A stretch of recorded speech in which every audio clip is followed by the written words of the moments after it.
Hi, everyone, and thank you for joining. Hi, Artinik. I can see you've been here for quite some time.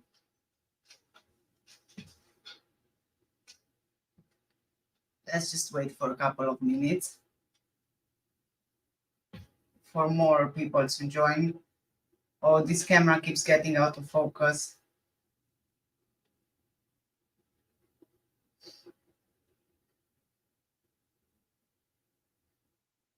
Okay, so this live is the second part of me reading Gonzalo Amaral's new book, which is called Maddie, Enough of Lies. And again, I want to thank Ola for sending me the PDF version in English for this book.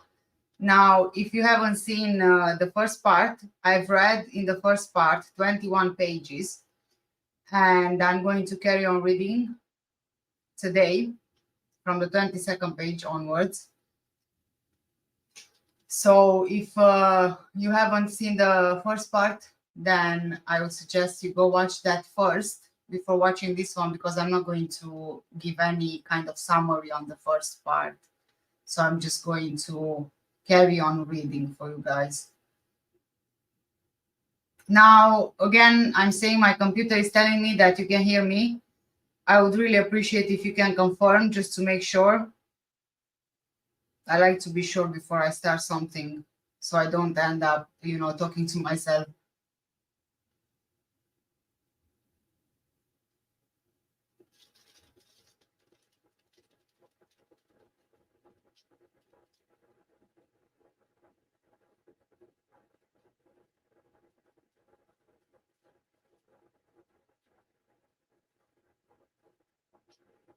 Hi, JD. Thanks for joining. That's great. Thanks for the confirmation. Okay, so then I'm going to carry on reading. Hi, Ravi. Thank you for being here and thank you for confirming. That's great. So I can start. Let me put the PDF on the screen for you as well, so you can follow along. There it is. Finally, today I'm prepared, I hope. Okay, this is the 22nd page, and I'm going to read from the top, so we are not lost from where we stopped last time. Jane Tanner says that she saw a man in the street with a child on his lap. The mother says that when she entered the room, the window was open, the mother referring to Kate. The witness, Matthew Oldfield, would have to have seen this window open because he went there after the pseudo-sighting of Jane Tanner. This is another Gordian knot in the investigation resulting from the falsehoods, contradictions, and inconsistencies of the different testimonies. Will it be easy to solve? Think and reason logically. The various accounts of the boy's mother, well, actually, I think it's referring to the girl's mother, but it's probably an error in translation, about his entry into the house on the night of 3rd of May 2007 have changed over time, and in your book take on a literary and almost romantic description. I think Gonzalo is referring here to Kate's book. Let us not forget that the parents state that they went home for the purpose of seeing their children. Both of them, despite referring to a more open or more closed door, according to their respective perceptions, the first thing they do is not look into the room where their children were sleeping to check if everything is all right. The father finds the angle of the door strange, and as he was not the same when he went out to dinner, he immediately goes to the room where the couple were sleeping to check if Madeleine was there. It should be noted that he did not immediately enter the children's room.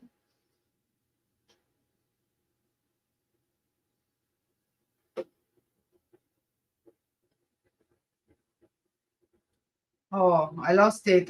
Where was I? Oh, yes. The mother goes to check on her children, and in her own words, quote, then I noticed that the door to the children's room was wide open, not the way we had left it. At first, I assumed Matt had opened it. I walked over to it and started to open it gently. End of quote. As a friend of mine says, I don't get it now. So this mother goes to see her children sleeping alone in a room and she doesn't go in. She just closes the door. What a strange thing to do. We can assume that she was not going to see her children, whom she had not seen for about 2 hours, but only to listen or to go to the toilet. Let's not forget that the window would be, in his version, a Gordian knot in the investigation, resulting from the falsehoods, contradictions, and inconsistencies of the various testimony. I think this is repeating again, yes.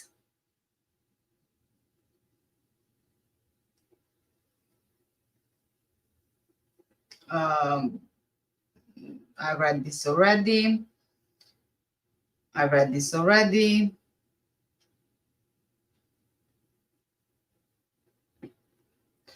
Let us not forget that the window was in her version, quote, all open and the outer blinds drawn, end quote. And in her original statement, the curtains were all open.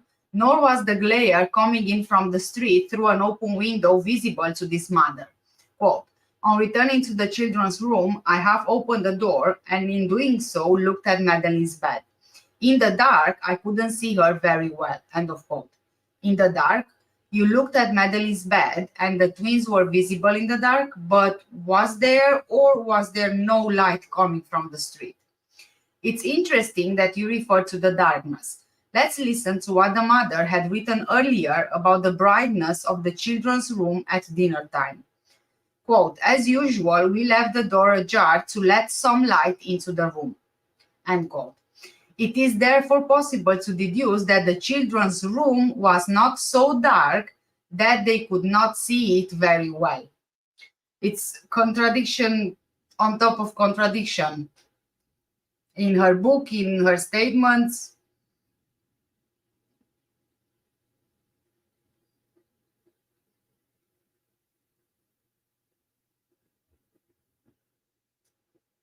an hour earlier, the girl's father had been able to see his eldest daughter, even describing in detail the position she was in, and would not have needed to turn on the bedroom light because, as the mother says, it is a force of habit that this does not happen because we are careful not to wake the children. We are thus faced with a description of the facts capable of calling into question the credibility of the witnesses. In the description of her search, the mother omits what she told the police, that she had looked under the beds. But the beds were some-year beds, and therefore it would not be possible to look under them, which is only a small detail. Another detail not mentioned by the mother, omitting any explanation, are her fingerprints taken on the window, the only ones found in the position of the window opening. At the end of the search inside the flat, the mother's reaction was to leave two small children sleeping in a room on a ground floor with an open window on a cold night and to go to the restaurant to give the news of her eldest daughter's disappearance. Whatever they say, it's not understandable, if the reported facts have any credibility. A mother does not abandon her remaining offspring when there were other ways of raising the alarm. And we touched on that in so many of my previous videos and also in our lives. You just don't do that, do you? Your daughter goes missing and you leave your other children alone to go to the restaurant where you could have very well call, shout, whatever. They would have been able to hear. The author does not state this, but suggests that entry into the flat was through the bedroom window, where no evidence of forced entry was found. Note how she refers to the child's father's attitude to the security of that window. In the children's room, the father pulled down the blind with the window open. He ran out and discovered, distressed, that it could also be lifted from that side, not just from the inside as we had thought. As for this action and the suggestion it contains, three things must be said. The first is that it's false, that the shutter can be lifted from the outside without leaving a trace. The investigators and Fiona Payne's own mother tried to lift the blind from the outside and found that this was not possible. And even this we discussed with the shutters in those areas, in those parts, that there are different kind of shutters that than the ones you find in the UK. Even in Romania, for example, there are different types of shutters, and you simply can't open them from the outside. You just can't. It's impossible because they have a locking mechanism from the inside. Secondly, the child's father does not remember seeing the shutter open when he arrived there, according to his first statement. And thirdly, if such a suggestion that the abductor came in through there is true, the father, for the reasons explained above, would have to realize that the window was all open and the shutter up, which would probably mean that there would have been quite some light in that room. The account of what the friends did after the missing person alert does not seem to correspond to the truth of the facts either. When the GNR arrived at the scene, they were all gathered inside the flat, refining statements about the course of events leading up to the girl's disappearance, apparently more concerned with what to say than with looking for her. The assertion that the conscience of the enigmatic David Payne led him to warn of the need to put up roadblocks and to say that the borders of Spain, Morocco, and Algeria must be alerted denotes a good knowledge of geography, but a total ignorance of the mechanisms of national and international police cooperation.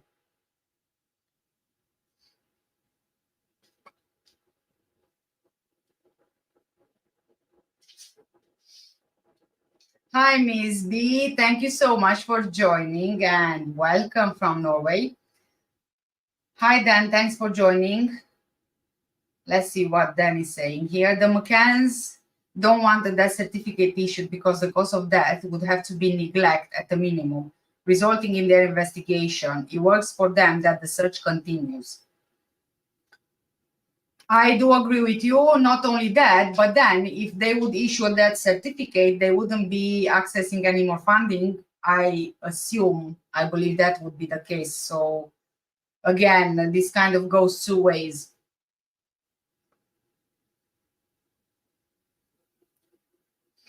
Let's talk about blockades and proximity to Spain.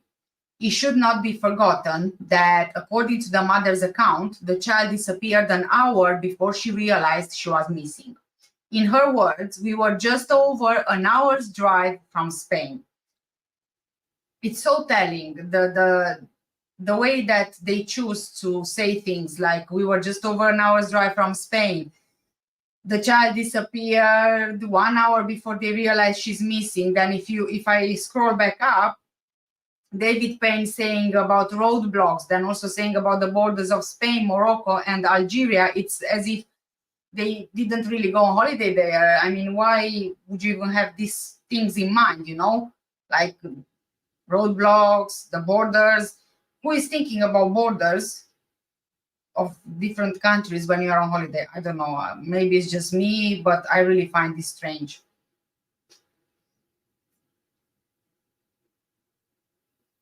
Let's carry on. Without wishing to speculate on the effectiveness of such a measure, which, if it were to take place, would almost certainly be delayed by more than 2 hours, there are no police teams dedicated solely to roadblocks. So it's necessary to gather people and means, as well as to define on which roads to set up roadblocks.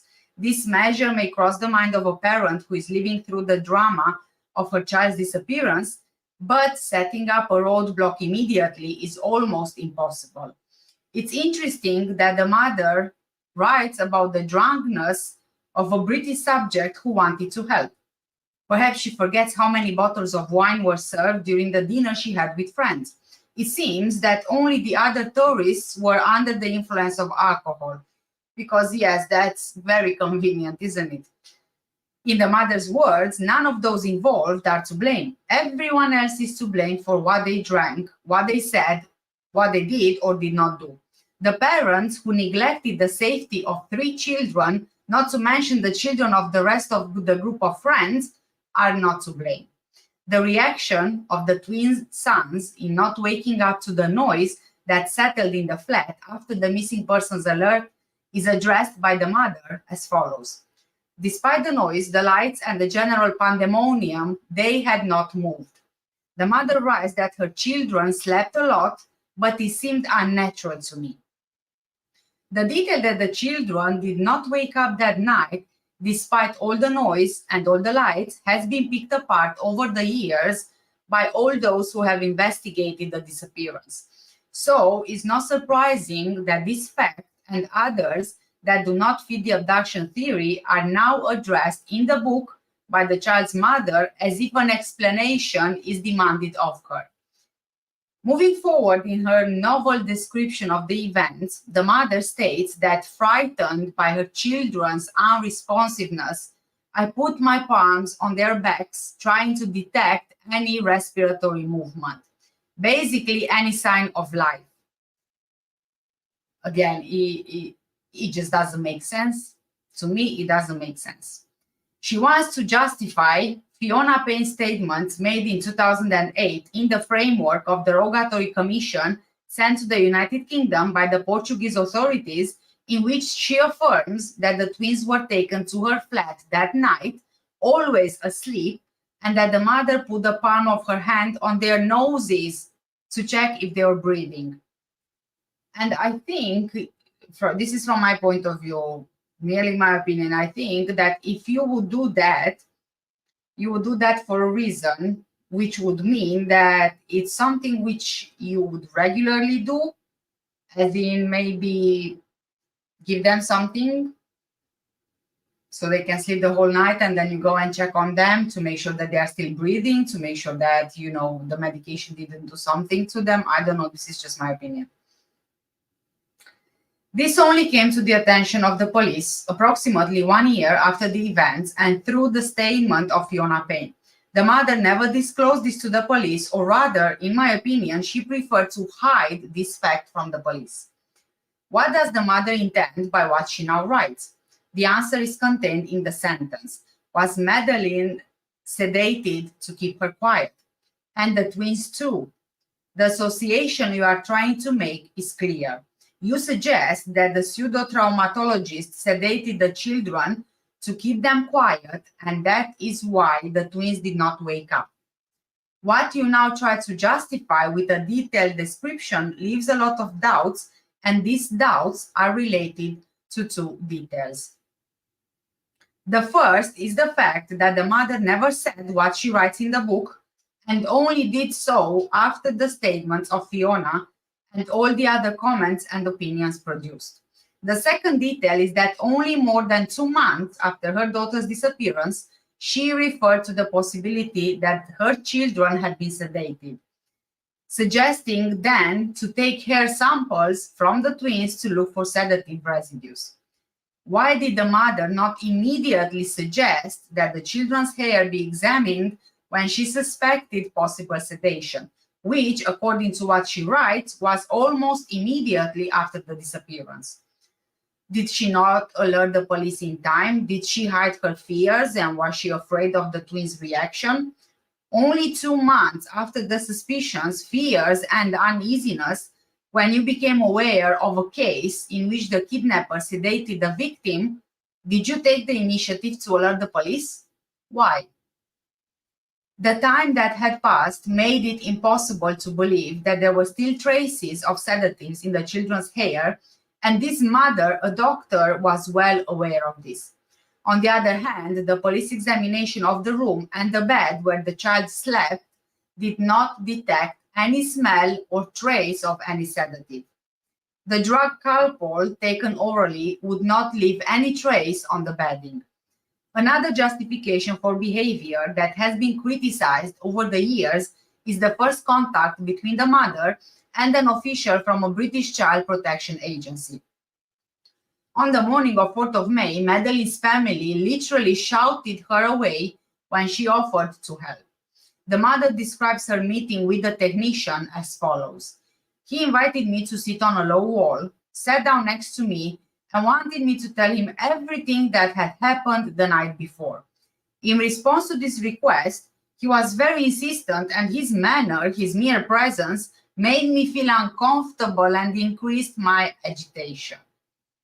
Then the enigmatic friend, David Paynes, come to her aid, questioning the technician's credentials and profile, assuring the girl's mother that she was not obliged to talk if she did not want to, considering it an inappropriate intrusion.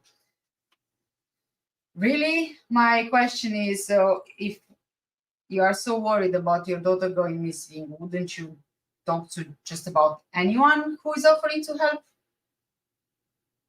I don't know. How can the intervention of a British government official who was there to help be considered an inappropriate intrusion? David Payne's intervention also raises some questions. The technician in question remembered him in the context of a child protection procedure and could not understand in what circumstances she met him, whether as a witness or as a suspect. David Payne, we already know this.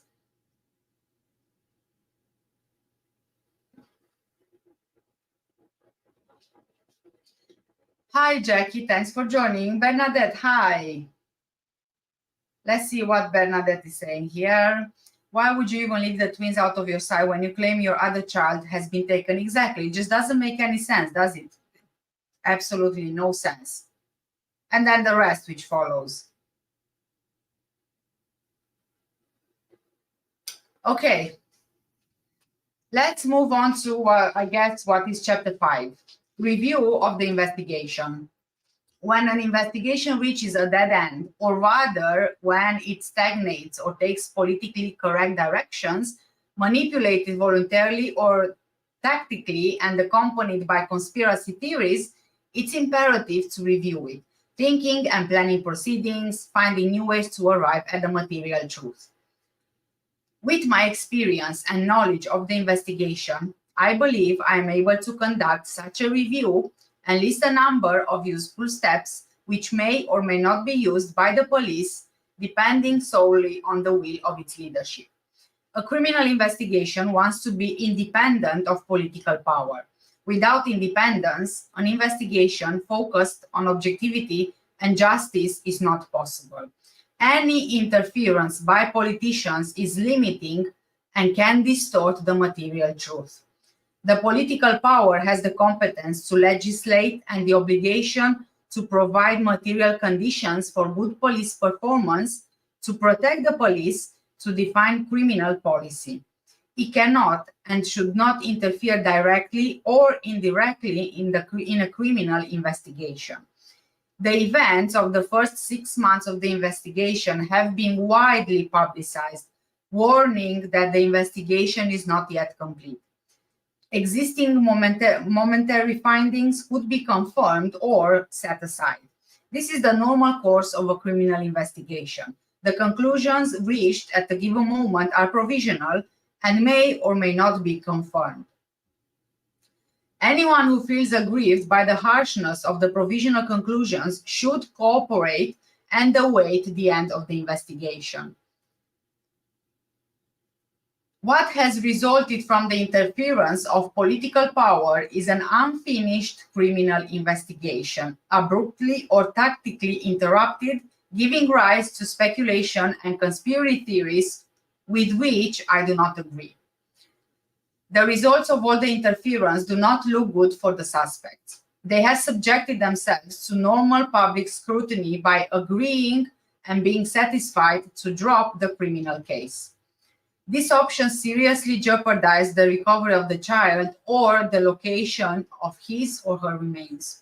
When a child goes missing, the problems experienced by the police are the same in Portugal, Spain, or anywhere else in the world. However, it's not normal to persecute a police officer who has an opinion contrary to the one established in the corridors of power. This is exactly what happened to me. Parents and relatives of missing children in the short and above all in the long term are subjected to the same ordeals, the same anguish and pain, and there is no difference in nationality or social origin. The reality of missing children is not reduced, nor is it exhausted in the case of this particular English child. The media coverage to which this case has been subjected and the sense of injustice resulting from the interruption of the police investigation are transversal to all other cases and are paradigmatic of the good and the bad that make up an investigation into the disappearance of a child. This specific investigation and the respective case file was kept for too long in the musty atmosphere of an archive itself, of an archive shelf. Some have insisted on keeping it that way, opposing a review of all the steps taken, determining other steps that remain to be taken. The review must know and analyze all the interrogations, records, and documents produced by the former suspects, as well as the work done by the private detectives hired by the parents.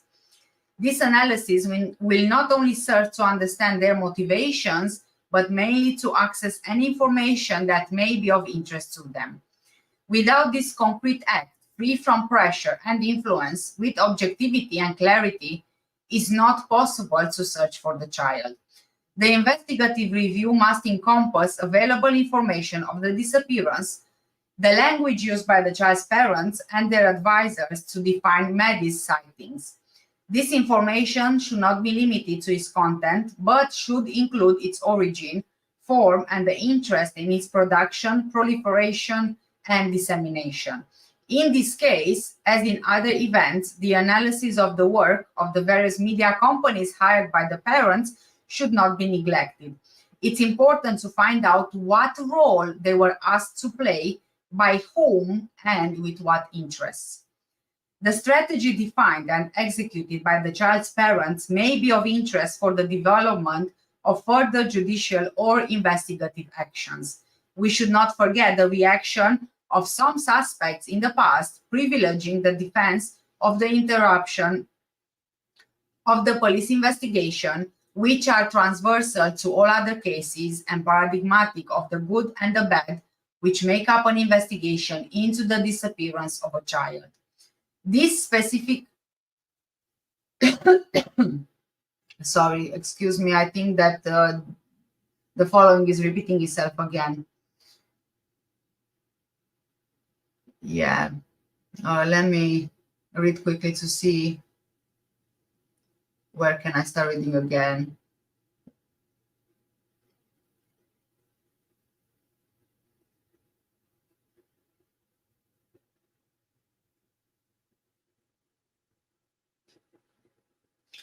Okay.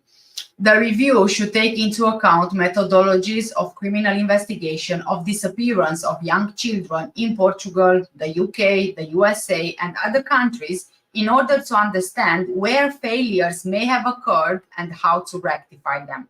Analysis and comparison with recent or past cases of missing children will be important in order to develop a possible pattern of behavior and the use of investigative techniques that have proven to be efficient and effective. Without wishing to limit the review required, we suggest starting from the conclusions reached by the Portuguese and English research in September 2007, the foundations of which are contained in the book Maddie, A Verdade da Mentira, Maddie, the Truth About the Lie. This book is merely a point-by-point reproduction of the interim report of the Judicial Police written in September 2007, which in turn is a summary of the first 6 months of the investigation.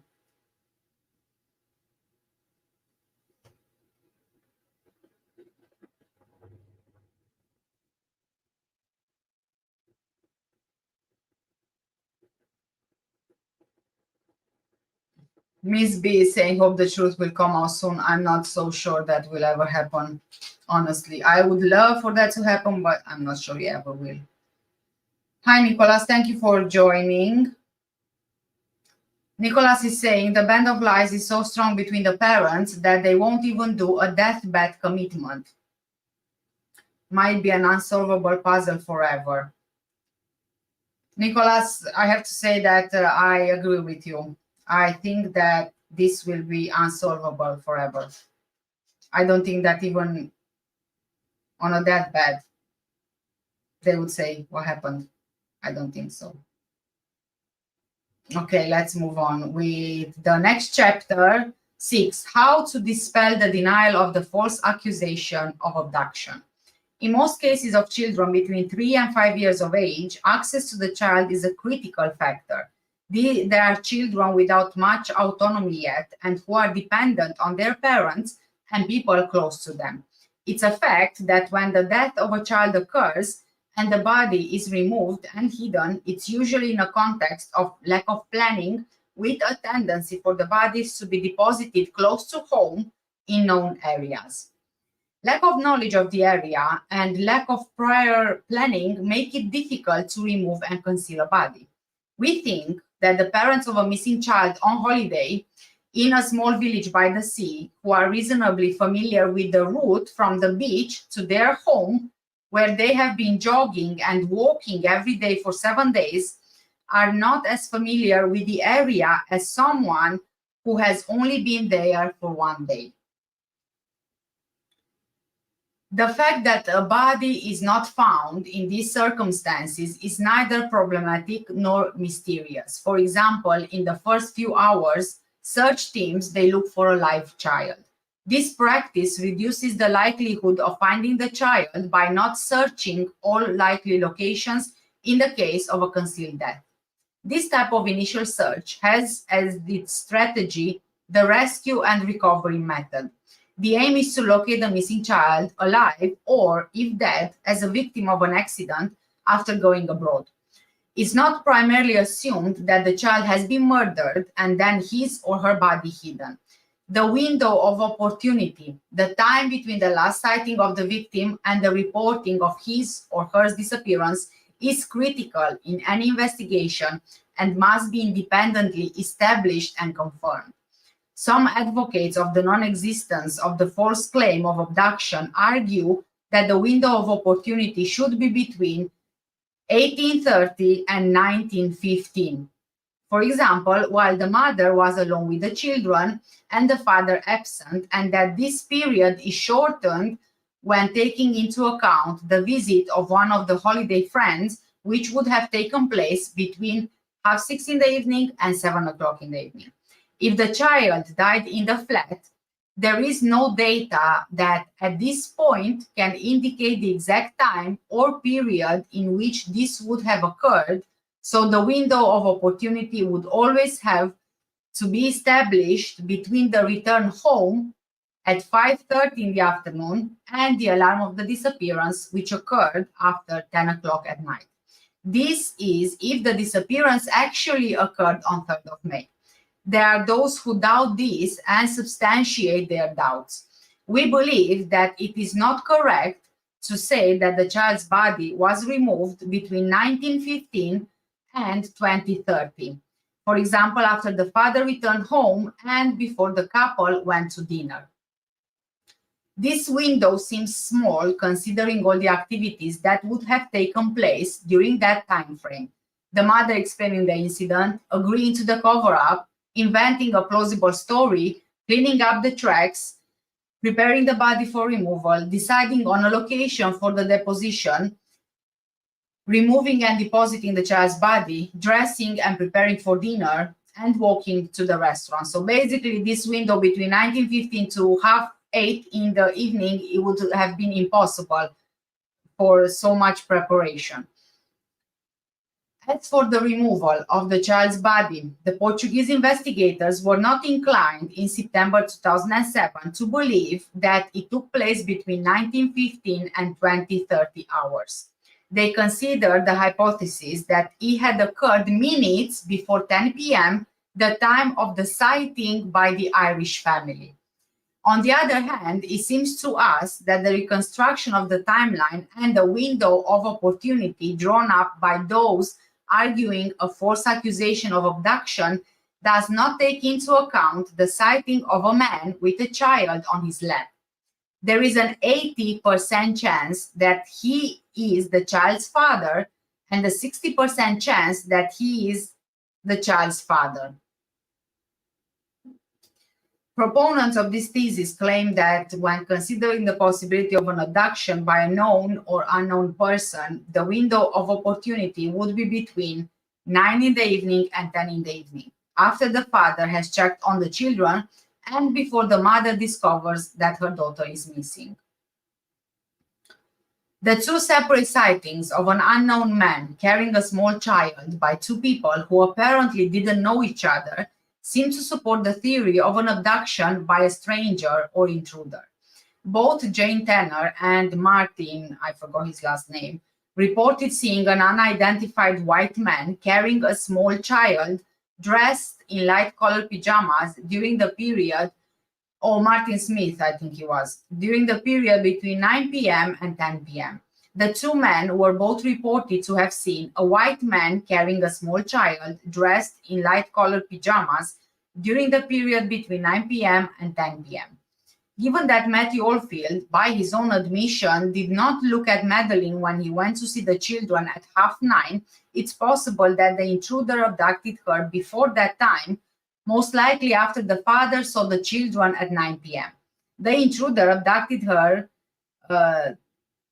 before that time, most likely after the father has seen the children at 9 p.m. That's repeating again. This is the motive of the abduction on the night of 3rd of May, 2007. We agree with those who say that the efforts undertaken at the beginning of the investigation to identify this person must continue in order to eliminate him as a possible suspect. If this person cannot be identified and eliminated, the possibility that he was the kidnapper cannot be ruled out. The question is, what happens if the suspicions raised by Martin Smith's family about the child's father are confirmed?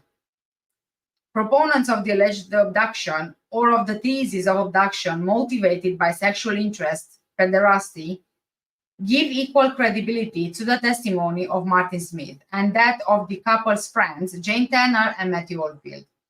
Which of these three testimonies is more credible? That of Martin, completely disinterested and objective, or that of the friends of the child's parents who, just like them, abandoned their own children in the flats, neglecting their care?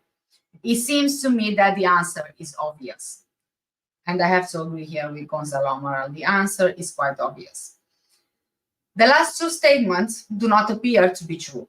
Jane Tanner is lying and continues to alter her statement. Excuse me. It is strange that on two occasions she passed within meters of Madeleine's bedroom and did not notice that the window frames were up, the window open, and the curtains fluttering as described by Madeleine's mother. As for Matthew's testimony, this may not be true.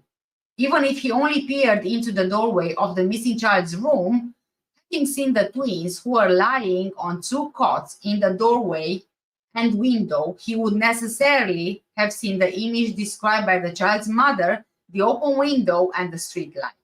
But, as Jane Tanner says, she believes that Matthew Oldfield did not enter the children's room, but merely observed that no crying could be heard and that the twins were in their beds. We agree with those who emphasize the identification of the man with the child on his lap. If this person cannot be identified and eliminated, the possibility that he is the abductor who left the scene with Madeleine cannot be ruled out. In fact, if the sighting of the Irish family cannot be ruled out and downplayed, we are looking at a false claim of abduction. This is how our successors leading the investigation after 2nd of October 2007 managed to rule out the possible responsibility of the parents in the mysterious disappearance of the child, concluding that as this sighting occurred at 10:05 p.m. and the child's father would be sitting in the tapas restaurant with his other friends, then he could not be the man with the child on his lap seen by Martin's family. They forgot to take into account the testimony of Pamela, a resident of the upper floor from which the child disappeared. She claims not to have heard any noise until 10:30 in the evening, which casts doubt on the fact that the disappearance was known at 10:05 in the evening. The defenders of the alleged abduction do not take into account all the information concerning the victim. The mother had even spoken of the difficulties she felt in caring for the child alone and doing household chores, difficulties that were alleviated when the father returned home from work, even before the twins were born. The child's difficulties in sleeping and the possibility of administering an antihistamine, Calpol, the mark on the child's right forearm was not consistent with a sunburn, as stated by the mother, and the complaint made by Catherine to the British police on 16th of May 2007 about abusive gestures of a sexual nature made by David Payne in the presence of the child's father during a holiday in 2005 on the Spanish island of Mallorca. The fact that the child woke up and cried the night before her disappearance after several hours of being left unattended. The coincidence that the dinner that night was the last one to be held at the restaurant Tapas by the holiday group. The restaurant was booked for Friday the night, 4th of May 2007 by the tennis club. The group, they forgot to take into account the testimony of Pamela, a resident of the upper floor from which the child disappeared. Again, is repeating.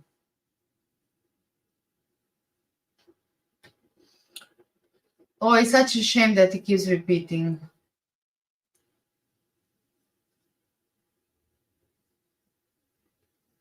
The group was due to return to the UK on Saturday, 5th of May 2007, which may have increased their interest in the children sleeping early and resting. The fingerprints of the child's mother on the window of the bedroom where she slept, which she claims was already open when she realized that the child was missing, which may indicate an intentional alteration of the crime scene. For all these reasons, it's not easy to rule out the possibility that we are dealing with a false accusation of abduction, not as a consequence of a homicide, but only as a result of a putative domestic accident. And before we move on to the next chapter, let's see the comments over here.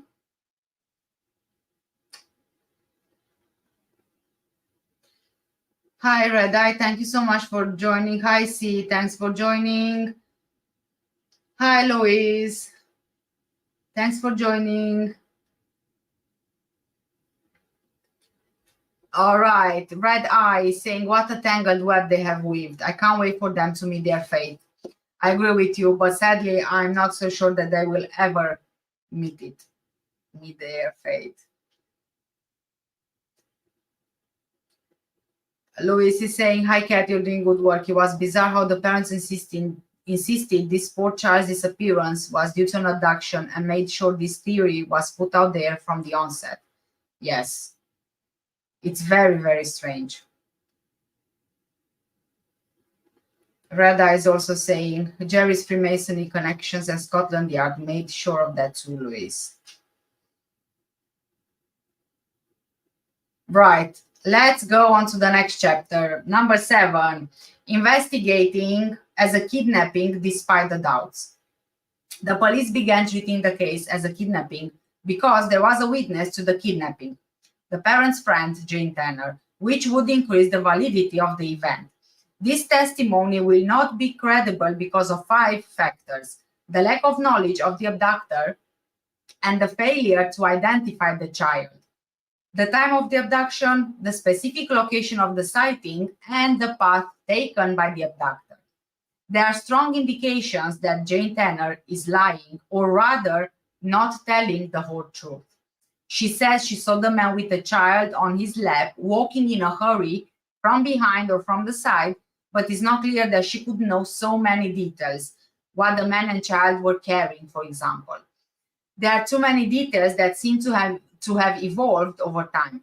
On the other hand, she seems to recognize the aforementioned man with child on his lap in any of the sketches of different people.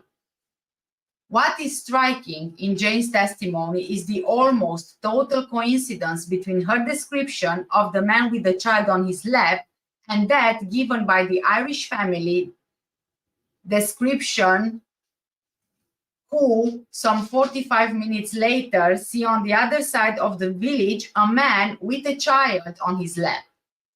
This man, with a probability of 80%, was recognized as the possible father of the child, and that the child was, with a probability of 60%, Madeleine Mccann. Jane's description of the possible abductor did not match that given by the Irish family. She said he was a dark-skinned man who was not a tourist because of the way he dressed. The other witnesses say he was a dark-skinned individual due to exposure to sunlight. The correct definition of the location of the disappearance, the approximate time of day, and other details of the location, a village in the Algarve near the beach, frequented by thousands of tourists, mostly of British origin, made it possible to identify other persons who might have seen something significant and the actual events before and immediately after the disappearance. They contributed nothing to the clarification and recovery of the child. The last positive sighting of the child reportedly occurred at around 9:05 p.m. when her father claimed to have seen her. Later, the father claimed that as he entered the room, he felt the presence of someone hiding behind the door. Yes, the liquids ingested may have affected his consciousness and ability to react. Wouldn't the child have mysteriously disappeared? A criminal investigation is not done on the statement of a parent or any witness.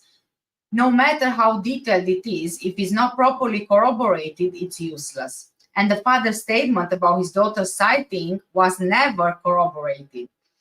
Once this unconfirmed sighting was ruled out, what remained was the possible sighting of David late in the afternoon of 3rd of December, who could be the father of the child and who had the 60% chance of being Madeleine Mccann. Jane Tanner's description of the possible abductor did not match that given by the Irish family. So again, it's repeating. Excuse me. Let's see where it stops repeating.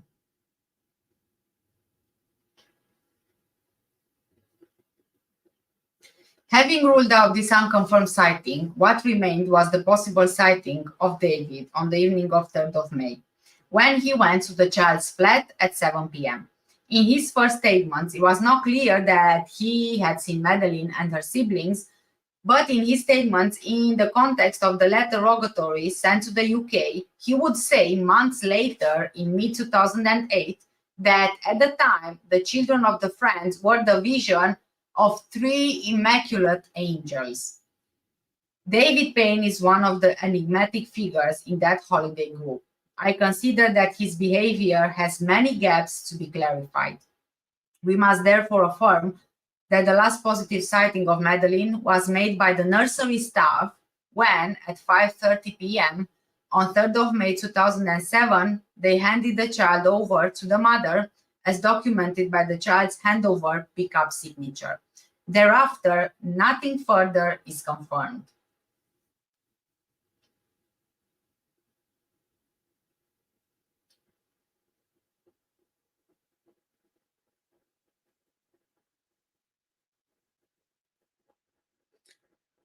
Hi, Ali.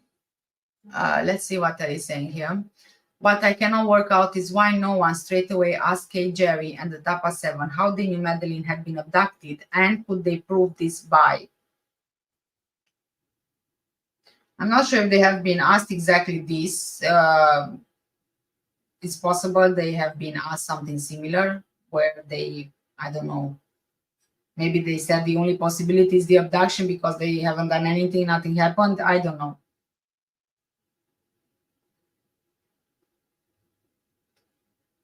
Ellie is also saying, we also note that the calpol that was administered in 2007 is completely different to what is branded under that same name just 1 year later. Yes, that's true. Because at that time, they were administered as antihistamines. And I think that there was something they found that is not suitable for some children under a certain age, and so they had to remove to recall all of them off the shelves. And then what they did, I believe that they changed some of the ingredients in the Calpol, and then it became available again. But obviously now it's not an antihistamine anymore. Now it's like a cold syrup, right?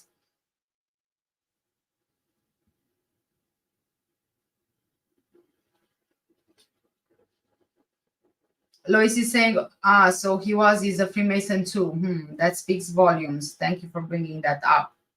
Well, it seems so. It seems that, yes, he's.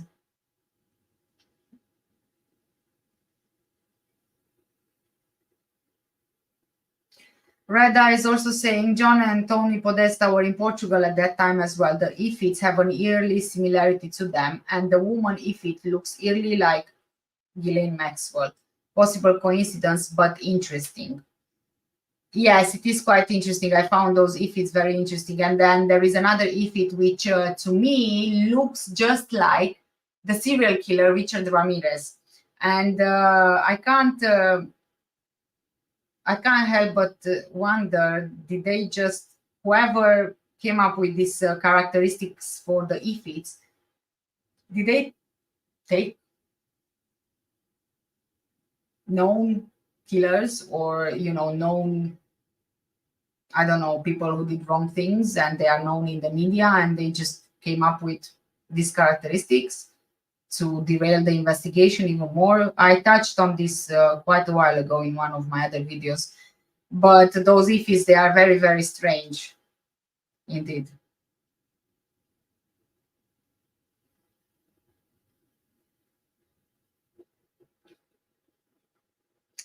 Jackie is saying a lot of the disappearance is narrative planting from the start. The story about Jerry feeling like there was someone lurking in the room. Wouldn't you check it out? Then the so-called proud father.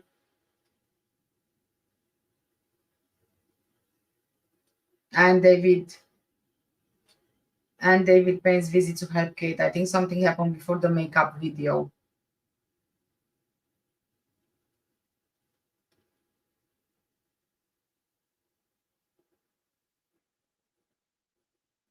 Yeah, the thing about mentioning that Jerry was feeling that Jerry was feeling that someone was lurking in the room. Of course you would check it, wouldn't you? If you have this feeling, you wouldn't just, check up on your kids, have the feeling that someone is behind the door and not check before you leave. It just doesn't make sense, does it? I think that this was just introduced there for the possibility that, yes, the abductor was in the room and the abductor was waiting behind the door for whoever was in there, the adult, to leave before kidnapping Maddie. I think that's the reason why it was introduced.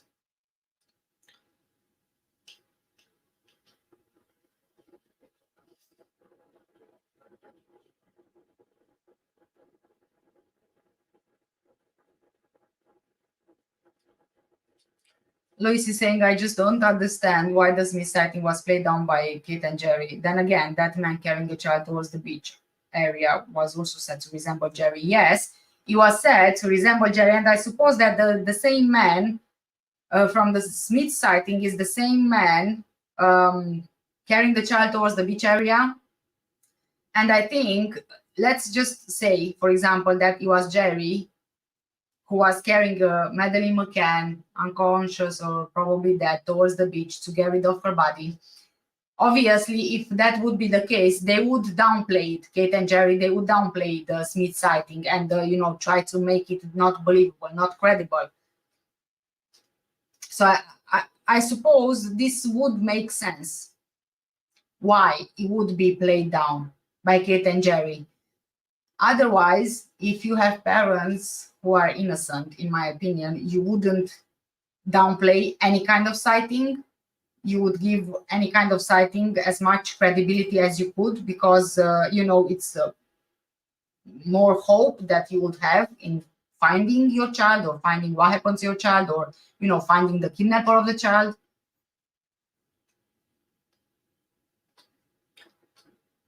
Ellie saying, Jerry has a brother called John. He then inserted Strachan into his directorship, John Strachan Mccann. That is a pharmaceutical company. He has now dropped the Mccann in the return.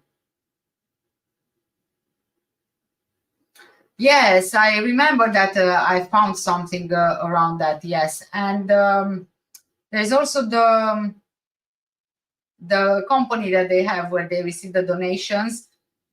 A lot of members in the family, they are part of this company, and I think that also some of Kate's friends, or perhaps one of the friends, I'm not exactly sure. I know that I looked into it, but I can't remember. I've looked into so many things. It's like scrambled eggs in my brain right now.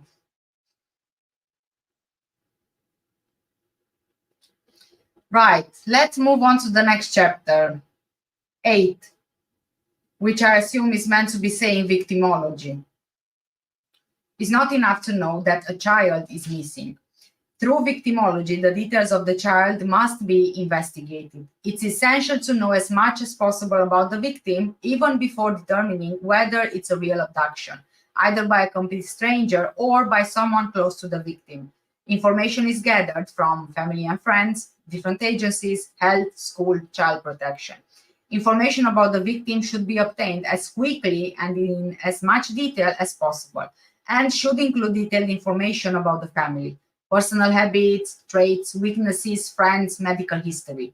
It's important to know if the victim is on medication, what medication, and the type of illness the victim is suffering from. Information should include a full description of the victim, clothing worn at the time of the disappearance, and a current photo. Normal activity patterns, behavioral changes observed by family and friends, physical changes observed by family or friends, hobbies, activities, and interests. Obtaining writings, diaries, school papers, identification of all siblings, step-parents, grandparents, aunts, uncles, and close family friends.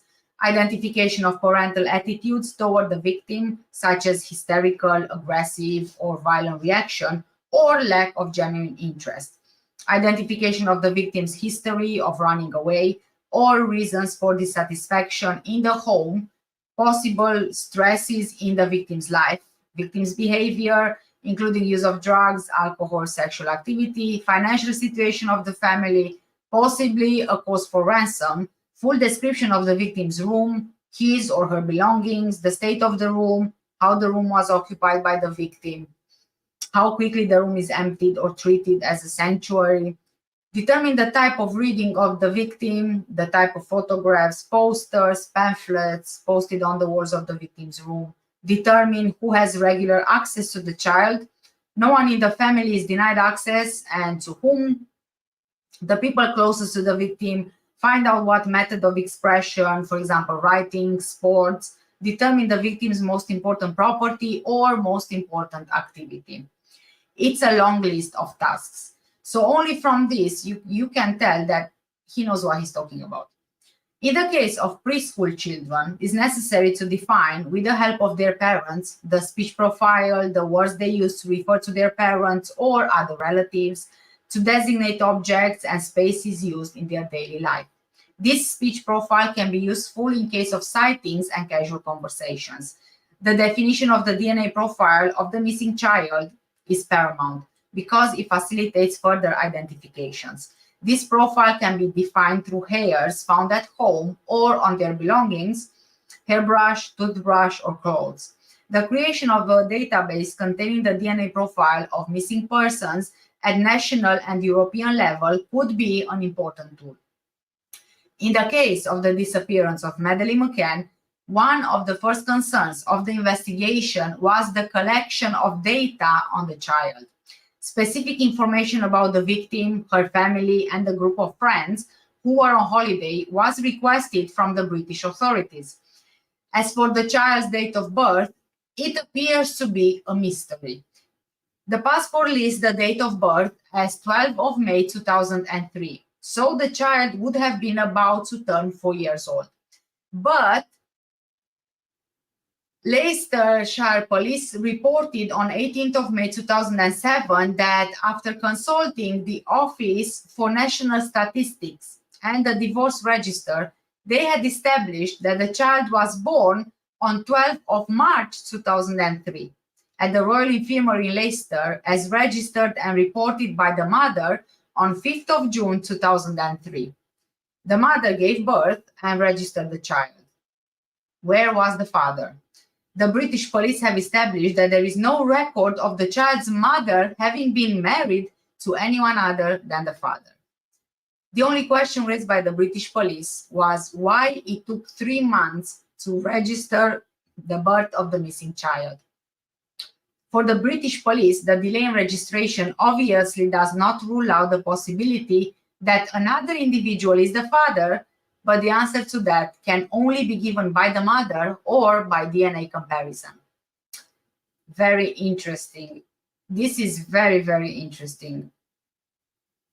Yeah, that's a very logical question, because I was wondering the same thing. Why would she only declare the birth 2 months later? And where was Jerry?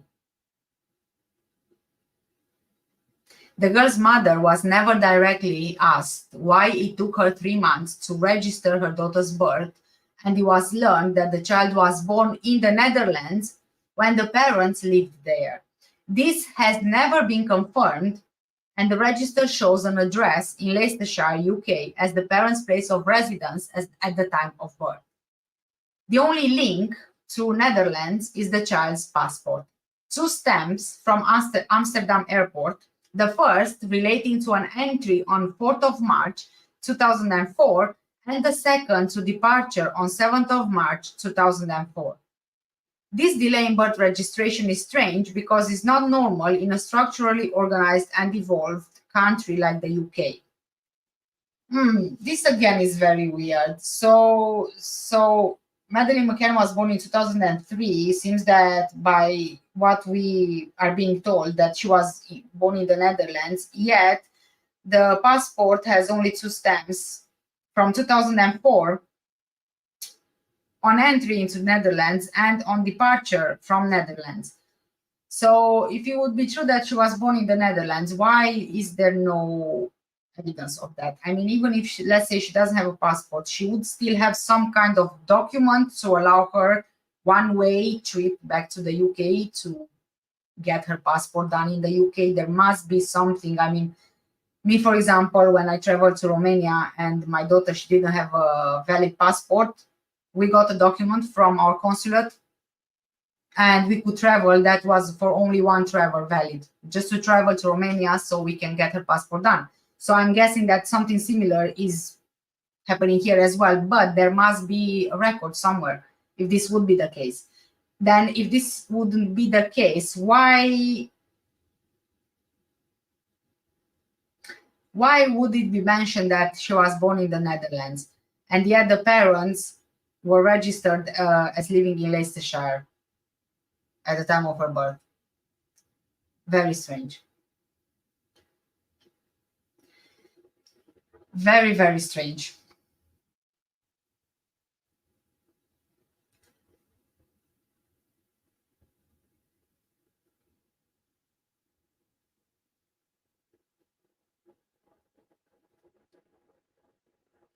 Well, let me catch up on some of the comments here.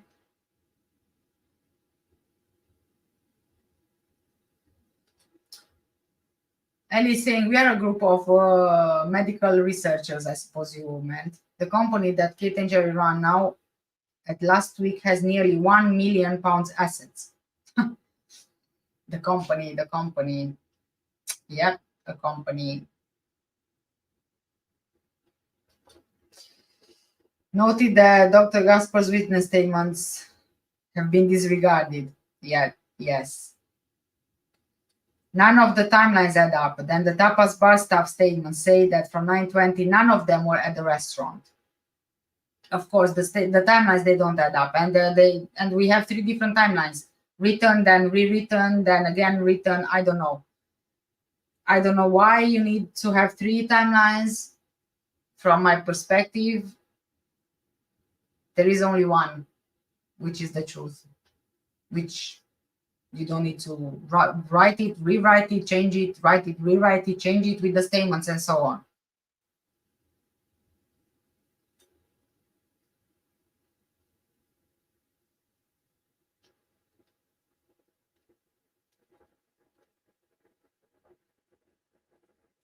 Ellie saying, looking at the father, he's involved in experimental medicine. We can look into that if required. Yes, I did read some things about him being involved in experimental medicine. And if you look at his, I just looked at his profile the other day from the university. And it did mention there that he's involved in experimental medicine. I think to do with the heart, something like that. And my suggestion would be maybe you should look into that. You never know what you can discover, and maybe you can find some links with Portugal and with research there, because I always had a vague idea, or if you will, just something popping in my head, that perhaps their holiday in Portugal wasn't a holiday, but it was rather like a meeting between medical professionals. And I was trying to find out if there were any kind of medical conferences happening at that time in Portugal when they went on holiday, because it seemed kind of strange to me the time that they chose to go on holiday, and all of them. And there were a lot of the members who went on holiday who took part in the same kind of conferences in the UK, and I believe also in Germany, if I remember well. But I'm not quite sure. But I had this idea that perhaps they went there for some kind of medical experimental purposes, maybe some conference or something which would not have been legal in the UK at the time, but it would have been legal elsewhere in Europe. I'm not sure.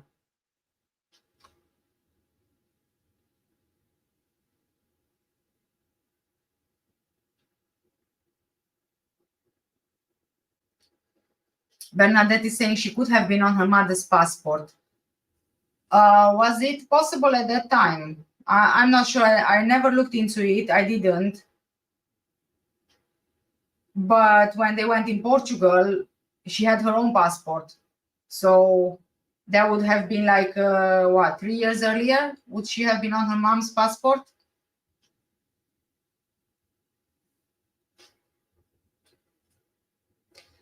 Ali is saying a couple of us here have just read some of Kate McCann's book and are disturbed by some of the contents. Oh my God, don't even remind me, because I didn't read her book. I will be honest with you, I didn't read her book, but I did find some quotes from her book, and I did a live, I think only one live about that, because I couldn't really read her book on live, as even on the Facebook page of hers, it's clearly said that if you reproduce, if you read, or if you share, blah, blah, then copyright issues. And I didn't really want to face any kind of legal issues by reading the book on a live video, but I did find some quotes, which I got them from another website, and oh my God, they were just simply disgusting. And I'm just gonna say the fact that she's describing her intimate sexual relationship with Jerry in a book which is meant to be about Madeleine, it just doesn't make sense to me. And also in a book which is supposed to be left for the twins when they grow up, for Sean and Emily, to know what the parents did in terms of trying to find Madeleine, yet she's describing all this kind of, all these kind of things, like their intimate relationship, and describing Madeleine's genitalia. It doesn't really have anything to do with anything, and it doesn't really have any place in that book. I don't know, I just found it completely disgusting and inappropriate.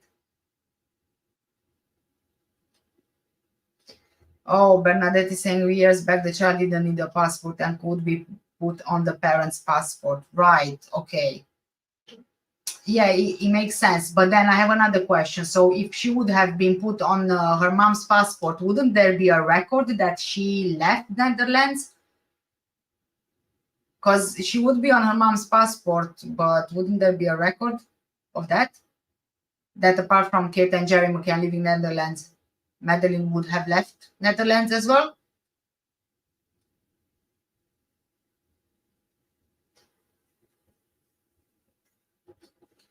Red Eye is saying, check out Maddie said. This was banned in 2010. I think this could have been the sedative used. Oh, I've never heard of that. I will look into it.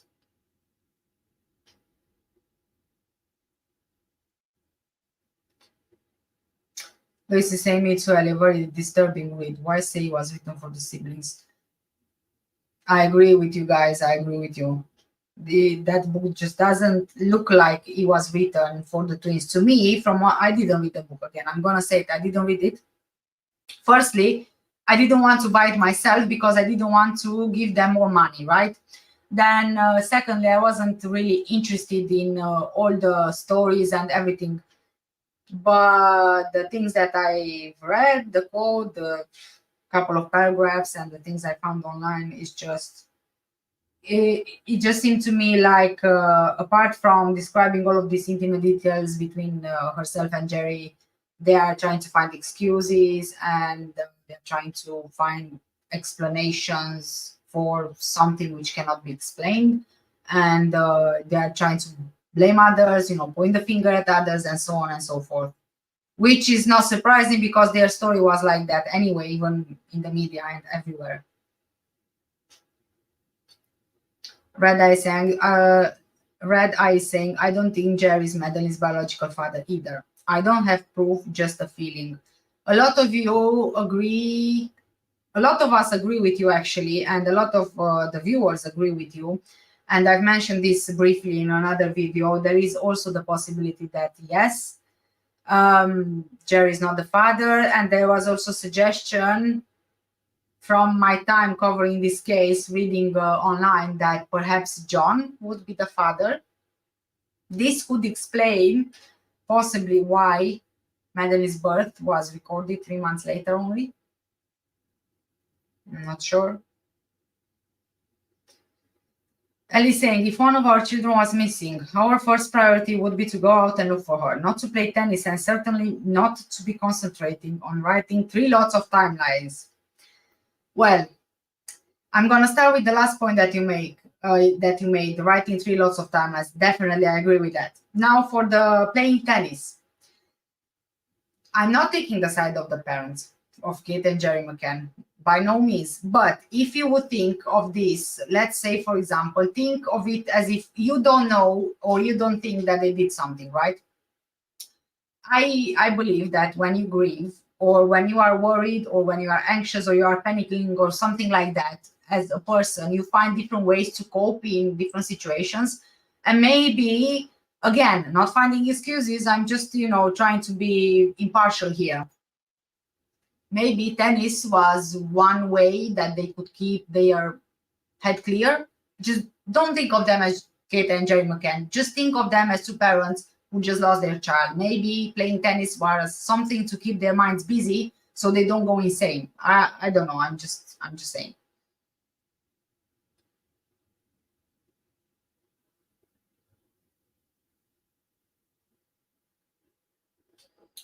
Ellie is saying, okay, we shall check the facts of experimental medicine. Possibly it takes us a week to do so, as we have to check through everything and double check independently. We were so shocked with the who closed it up. Yeah, I didn't read it, but for me, reading what I read online, it was enough, if I'm honest with you. As for the experimental medicine, I would be very curious to know. I don't know if you want to send me an email with information for me to share in another live, or I don't know, it's up to you, whatever you want to do, or leave a comment, under this live when you find the information for everybody to see. It's entirely up to you. But if you do decide to send me an email, then, my email address is in the about section of the YouTube channel. So you can send me an email there if you wish to do so. But I think that it's very important.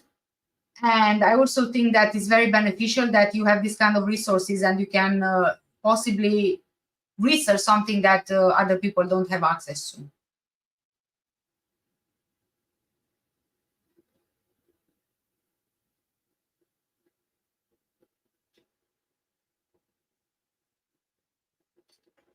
Oh, yes, Ellie is saying the book also went into their cocktails evening with Clarence, who has a very shady past. Oh, God, Clarence Mitchell. No, Clarence Mitchell. Clarence Mitchell. That's all I'm going to say.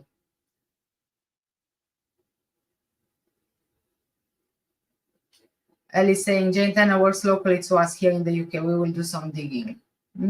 That sounds great.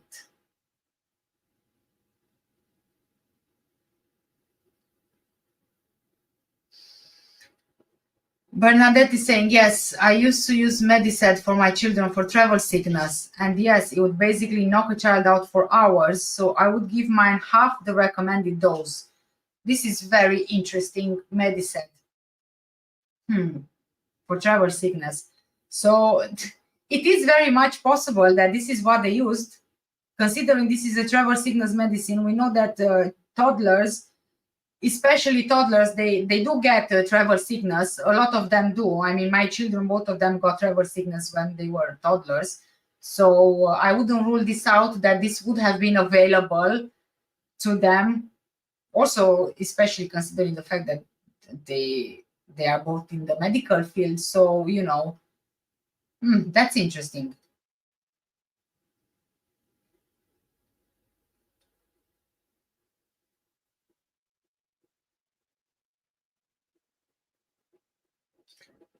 Ellie is saying, yes, we can send you an email, as we are also working volunteering at present on some research into what has affected us for the past 3 years.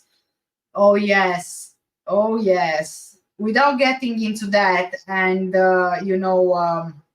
saying the name or saying it as it is, because YouTube hates that, so much so that when I did a video on that and my honest view on everything that happened around 3 years ago, I had a warning on my channel, which I'm still working to try and get it out of the channel. I had videos removed when I talked about this, so I really can't talk about it. But yes, it has affected us for the past 3 years, and there is so much that you can see as in a pattern of where this is going. But this is all I'm going to say, because I made my own mind up around this, but obviously I can't speak about it on the channel. Yeah, YouTube. Red Eye saying, as a parent, I think sports will be the last thing that I would want to partake in. But then again, I'm also not a negligent parent. That's also true. That's true. I didn't, like I said, my intention was not to, defend them in any way or take their side or anything like that, because if I would, I wouldn't be here, But yeah, I don't know. Different people deal with problems differently, but obviously, I think we can all agree that they are at least negligent, and I think that this is one part of the reason why all of them, the tapas, they stuck to the story, because all of them were kind of in the same situation where they neglected their children. And if it would be anyone else, me, you, anyone else who would have done this, they would have lost the children. They didn't. And this just says everything from my point of view.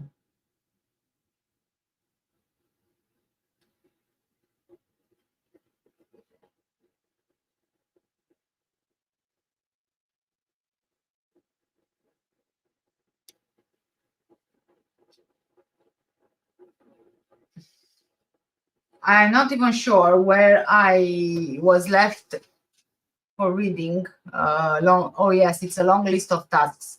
Okay, so we are now 1 hour into this live.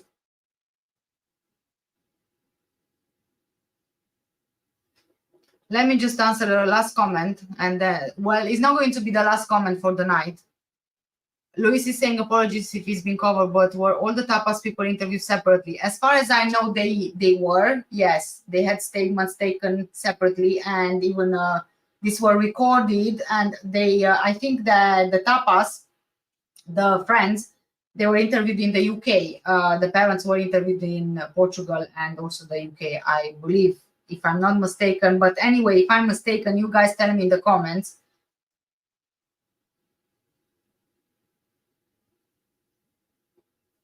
So yeah. Anyway, all of them, they have been interviewed separately. That I know for sure. Okay, guys, I'm not ending this live now. I'm only taking a 5 minutes break, okay? And I will be back here in 5 minutes. So you guys go grab a coffee, some tea, some water, whatever, and I'll be back to reading in 5 minutes, okay? I'll see you in a bit.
Okay, guys, I'm back. Let me just put on my glasses. Okay. So I'm just gonna catch up quickly on the comments and then I'll go back to reading.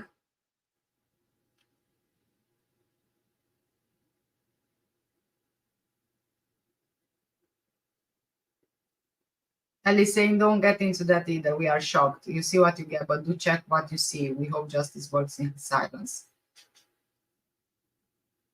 Yes, so true.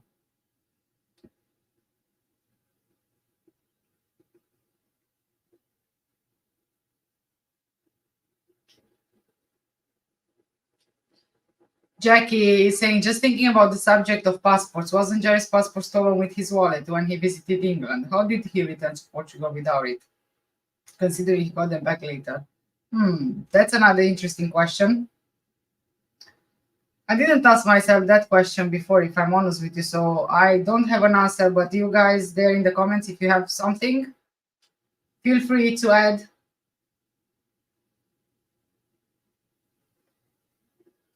Oh, there is an answer here. Red Eye is saying, good question, Jackie. Private jets, probably. Freemasons don't need passports in private jets. And I think that we do know that there was a private jet used for something, wasn't there?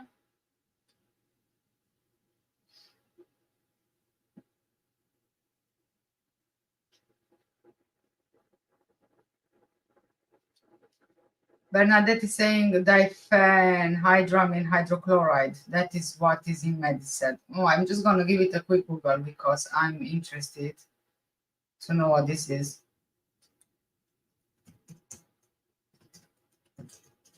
Diphenhydramine.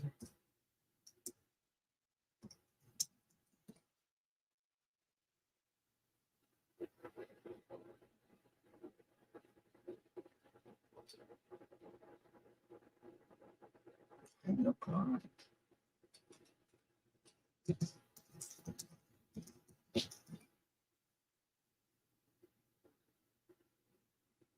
Oh, it's antihistamine medication. Okay.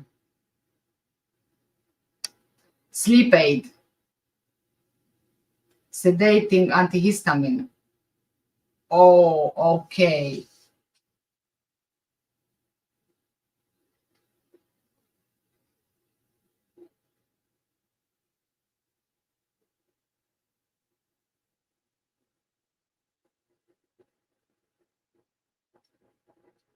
That's interesting.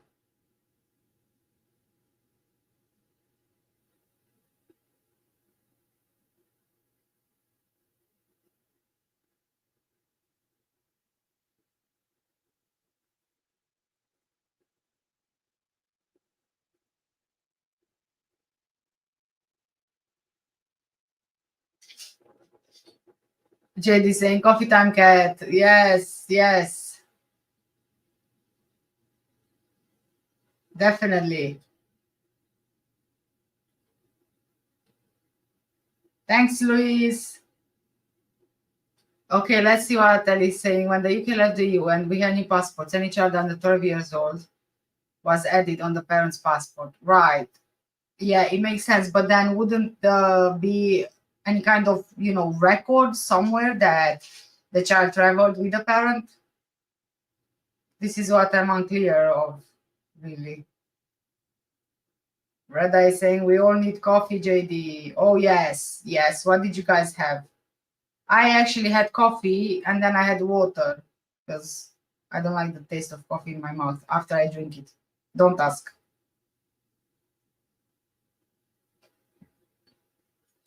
Right, okay, I'm going to move on to reading. In the case of preschool children, it's necessary to define, with the help of their parents, the speech profile. I read this already. Oh gosh, I'm so bad with remembering where I'm left. I wish I would have like a digital bookmark. Maybe there is.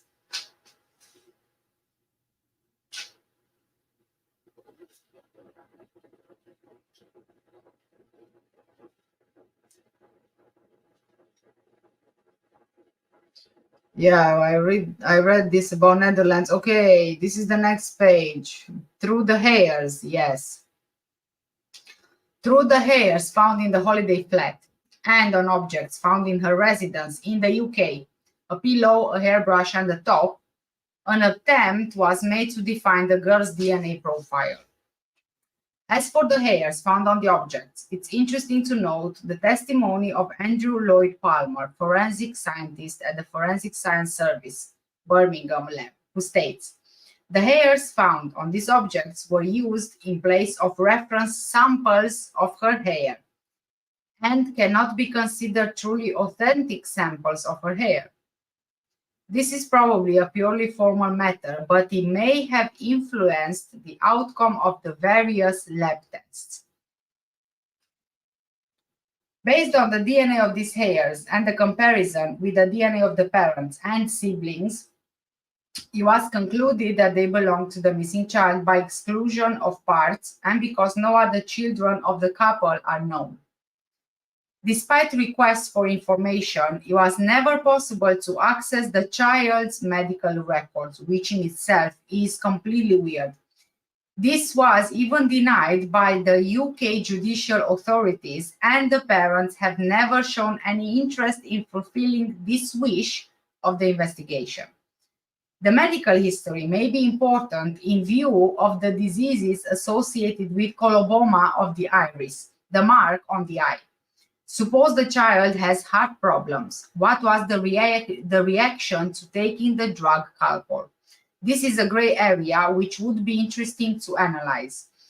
We determined who had regular access to the child during the holiday period. The people closest to the victim. We determined the victim's most important belongings, the stuffed toy and the blanket she slept with, which came with her on holiday, but which remained in place without accompanying her when she disappeared. As for the speech profile, according to the mother, the child used the following words in general conversation. When talking about the parents, she called them mommy and daddy. The word mommy was said with a slight Leicester accent. She called his daddy. The word she called his grandparents grandma and grandpa. At the time of her disappearance, she frequently called Janet, Amanda, and Gab and Jeb. She referred to the toilet as wee wee and poo. She often pronounced the word disgusting instead of disgusting. To describe a chair, she would say pushy pram, a combination of stroller and pram. When she pronounced the word my, it often sounded like moi. Her brother Sean was called Shawnee or Shawnee boy. Her favorite toy was the stuffed cat that was left on the bed at the time of the disappearance, but whose name the mother did not provide. According to the mother, the pink blanket was called Blanky. For the mother, contrary to what appeared from the vocabulary used by a child of approximately 4 years of age, there was no speech impediment, nothing obvious. The mother described the child as very intelligent and very articulate, and her vocabulary was not limited, but exceeded the usual usage of other children of the same age. This speech profile would be entered into the British police database called the Holmes system. It's used by the police in case of sightings and casual conversations, by a method of comparing the vocabulary of the missing child with that of the child who might have been seen. The possible sighting is made credible. This recording and method only works in the first days or months after the disappearance because over time, the child grows and acquires more vocabulary. The child's mother was aware of the intended use of her daughter's speech profile. She mentioned the name of the pink blanket, which the child referred to as Mantita, when, according to her, the blanket did not accompany the child because it was handed over to the police during the search with the sniffer dogs. The question is pertinent because as the child's favorite soft toy remained on the bed where she slept, the mother did not provide the name used by the child. The stuffed animal has not disappeared, so there is no need to identify it. As for the missing pink blanket, the name used by the child is important. What is asked again is how, when, and under what circumstances the blanket disappeared. Recall that the same was the name that the mother did not provide. According to the mother, the child's blanket was called Blanky. For the mother, contrary to what seemed to be apparent from the vocabulary used by a child, again, it's repeating.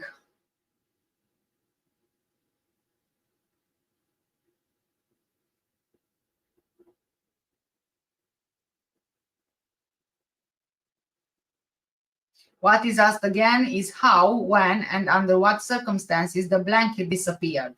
Recall that it was photographed on the child's bed hours after the disappearance.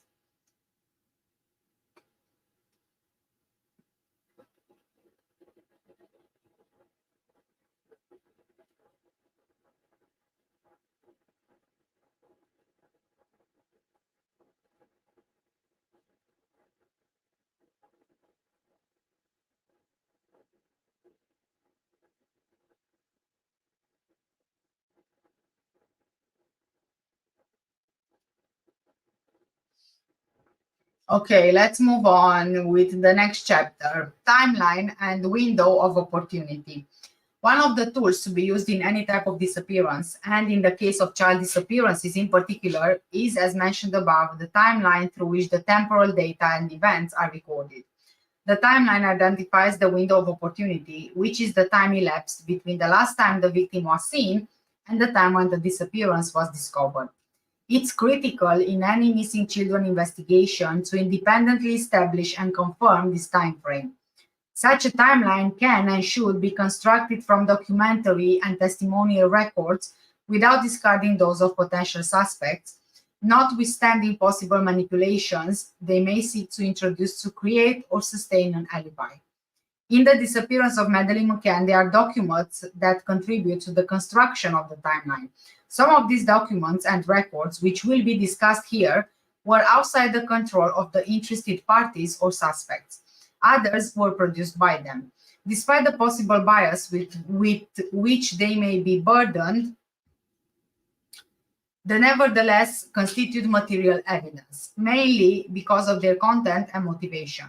To create such a line is necessary to use the Order of Noticia of the Republican National Guard, the report produced by the judicial police officers who went to the place of the disappearance, the manuscripts of the mother of the missing child, two surveillance diagrams produced by Russell, the sequence of events produced by the British liaison officer after a meeting with the holiday group, the timeline showing the movements of the group produced by the British police. In the Republican National Guard's notice of warrant, the reasons for suspecting that an abduction had taken place between 21:30 and 22 on 3rd of May 2007 were based on the statements of the missing child's relatives that an individual between 30 and 40 years of age was seen. In the report drawn up by the judicial police officers who went to the scene of the disappearance, the boy's father reportedly said at the time, at around 5:30 p.m., the parents bathed the children, fed them, and at around 7:30 p.m., the three children were put to sleep in one of the rooms of the said flat. At around 8:30 p.m., the couple went to the restaurant for dinner. At 21:05, 21:15, the father went to the bedroom to check on the children, saw the bedroom door ajar, was surprised because he thought he had left it closed. However, he went in and saw the children, realized that both the window and the shutter were closed. At 9:20 p.m., her friend Jane Tanner walked past the flat in the main front corridor. She saw an individual with a child on his lap walking along the public road. However, she did not recognize this individual nor the child, and only noticed that this individual appeared to be between 30 and 40 years old, with dark hair and wearing light-colored trousers. At 21:30, Matthew's friend entered the house through the back door, sliding living room window, did not enter the bedroom, and only saw the twin boys sleeping, so he did not notice anything strange. At the same place, at 10 p.m., the mother found the facts and the subsequent disappearance of her daughter Madeleine, at which time the window was all open, as well as the curtains and blinds. As for the night of 3rd of May 2007, the day of the child's disappearance, the child's mother's handwritings state. Oh, here is one of the timelines they wrote. 8:35 p.m. rest, first to arrive. 9 p.m. Jerry, conversation with Steve. 9:30 p.m. Matt, Caroline. 10 p.m. me. 8:40 p.m. Jane next. 8:45 p.m. Matt and Rachel. Russell held Evie Moody. R is out for a long time. Jane went to replace him. From the analysis of this manuscript of the child's mother, drawn up days after the alleged disappearance, 3 conclusions can be drawn. The children were checked every 30 minutes, between 8:35 p.m. and 10 p.m. Only the child's father and his friend Matthew would have gone to see the children. Jane Tanner did not check on the children as she had gone to replace Russell with her daughter Evie after the latter had gone out for dinner. She went out for a long time. On the same night of the disappearance, witness Russell handed over 2 diagrams of the surveillance to which the children, only the missing child and the 2 siblings, would have been subjected on the night of the crime. Now this is another one. You can read. 8:45 p.m. all gathered by the pool for lunch. 9 p.m. Matthew listens at 3 windows, 5A, B, and D, all blinds closed. 9:15 p.m. missing child's father goes to bedroom door open. 9:20 Jane Tanner checks 5D, sees a stranger walking with a child on his lap. 21:30 Russell O'Brien on 5D, sick daughter. 21:55 nothing there. 10 p.m. alarm given after child's mother went home. In the second surveillance scheme, some changes appear which will not be innocent. 20:45 swimming pool. Matt returns. 21:05. Heard on all 3. All blinds closed. Jerry 9:10. 21:15 p.m. Dad goes to bedroom door open. 9:25 Jane checks the floor of 5D, sees a stranger walking with a child on his lap. 9:30 p.m. Russell and Matthew check on 3. 9:35 Matt sees the twins. 9:50 Russell returns. 9:55 Mom misses Madeleine. 10 o'clock alarm. These are the lists. These 2 lists are evidence that the surveillance plan will have been set up after the disappearance and adapted to suit the convenience of an alibi. That is to say, something has happened that leads to the drawing up of a document with a surveillance plan, which reduces the time the children are checked from every 30 minutes to between 10 and 15 minutes. This creates a false conviction that none of the actors in the surveillance can be held responsible for the child's disappearance. Whoever was not on duty would sit at the table in the restaurant. The same would then indicate that the disappearance would only have occurred between 21:30 and 21:55. This reduces the window of opportunity for the disappearance, which in most cases of missing children of preschool age is favorable to relatives and friends, those responsible for their care and safety. On 10th of May 2007, the British liaison officer in Portugal handed over to the judicial police a document entitled Sequence of Events, which is derived from the information provided by the child's parents and friends. Based on the translations of the statements provided to the Portuguese police and the statements prepared by Control Risks, the first private detectives to investigate Madeleine's disappearance, who arrived in Praia da Luz on 12th of May 2007, the British police produced on 19th of June 2007 timeline showing the movements of the group. Summarizing the statements of the various witnesses, the documents presented by the police on the night of the disappearance, the timelines presented by the British and Portuguese police, the surveillance diagrams presented by the child's mother and the group of holiday friends, the telephone records, the receipt of payment at the restaurant by the Smith family, the register of the nursery, and the reservation of the tennis court, as well as the video images of the beach restaurant, only the following can be said about 3rd of May 2007. So I think that the following timeline is the most accurate one, possibly. 5:30 p.m. Madeleine would have been taken from the nursery by her mother, who was accompanied by her twin brothers. They went home. This was the last time the child was seen by anyone outside the family and the party. 6:13 p.m. David Payne, Matthew Oldfield, and Russell O'Brien leave the terrace of the Paradise restaurant in Praia da Luz, about 600 meters from the Ocean Club. 6:13 p.m. David Payne meets the father of the missing girl on the tennis court. 8:35 p.m. Madeleine's parents are the first to arrive at the tapas restaurant for dinner with the rest of the group. 9:05, 9:15, Jeremy, on his way back from a walk with his son, meets the father of the missing girl at the garden gate of the flat at the back. 21:27, Martin Smith and his family have just had dinner at the Dolphin restaurant in Praia da Luz. From there, they go to Kelly's bar, from where they leave a few minutes later at around 21:55. There is no receipt for payment of the expenses incurred at this bar.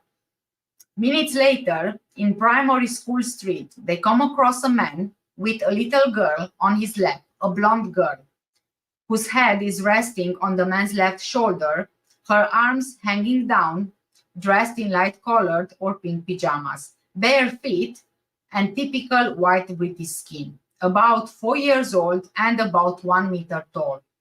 There is a 60% chance that it is Madeleine.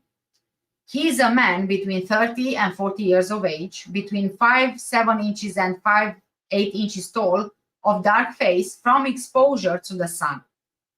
From the way he was dressed, he did not look like a tourist, as he was wearing cream or beige trousers and a dark-colored t-shirt, perhaps a jacket or a blazer. Statistically, there is a 60 to 80% chance that he is the father of the missing child. 22:41, telephone call made to the Republican National Guard in Lagos from the Ocean Club reception from friends of the missing girl's parents, notifying the local police of the disappearance of Madeleine Mccann. In addition to the above facts, the construction of a timeline as close to reality as possible requires corroboration and investigation of other situations, as follows. 7 p.m., David Payne allegedly went to the missing child's flat. The father claims he spent 30 minutes there and the mother only 30 seconds. Fiona Payne stated that the father was at home and not playing tennis, and that she accompanied her husband, David Payne, to the missing child's flat.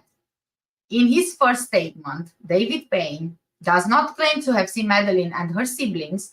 In the letter rogatory served in the UK months later, he stated that he saw them and that they looked like immaculate angels.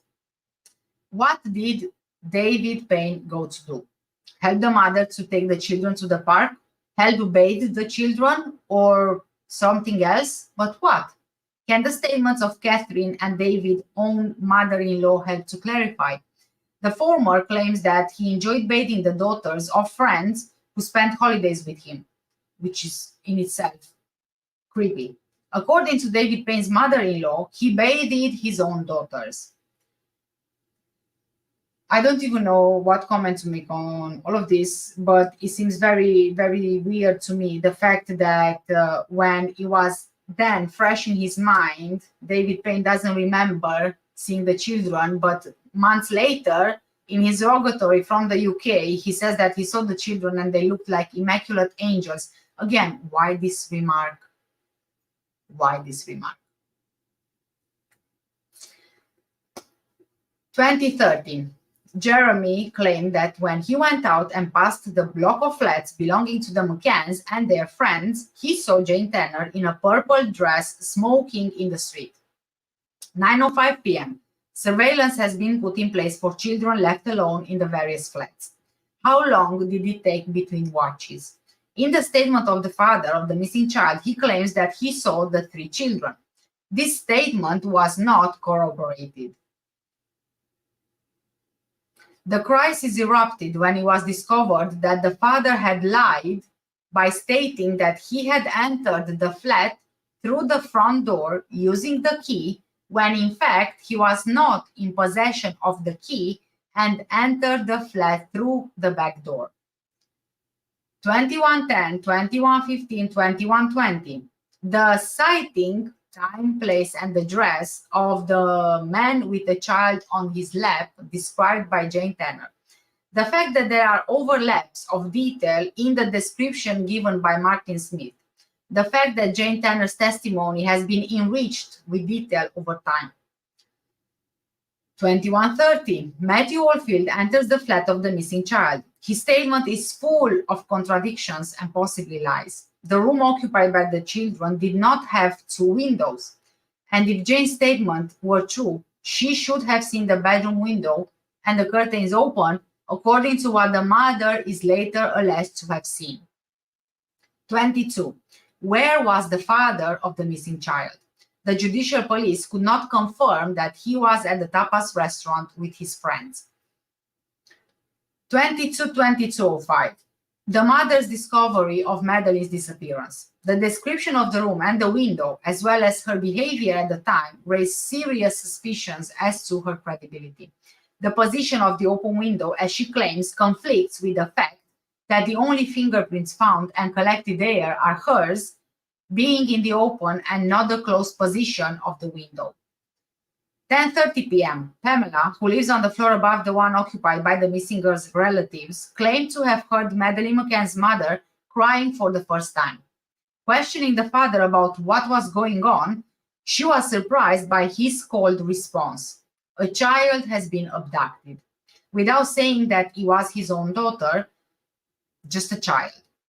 Pamela, on offering her services to contact the police, was told that this had already happened when it is proven that the call to the GNR did not occur until 22:41. 10:30 p.m. Ocean Club staff claimed to have been informed of Madeleine's disappearance. As they have been contacted via mobile and digital networks, it will be easy to confirm the times of these calls. 22:30. Pamela, who lives in the flat above the missing child, claims to have heard noises for the first time in the flat where the child disappeared. This may indicate that this was the time when the disappearance was noticed and not at 10:05 p.m. as the mother claims. Finally, the most important point, the false accusation of the existence of a child surveillance scheme and the simulation of an abduction. Everything that has been said and written takes place after the disappearance. There are therefore strong suspicions that the surveillance scheme was hastily drawn up, which is demonstrated by the contradictions between each of the documents presented, as well as between the testimonies and statements of the members of the group.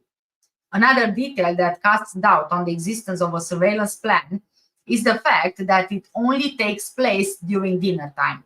After that, there seems to be no surveillance at all. In favor of the existence of a surveillance scheme is the entry in the restaurant's reservation book, which states that these people go to see their children every 30 minutes. The phone call to the police was not made until 10:41 p.m. Okay, let's stop for a second and catch up on the comments.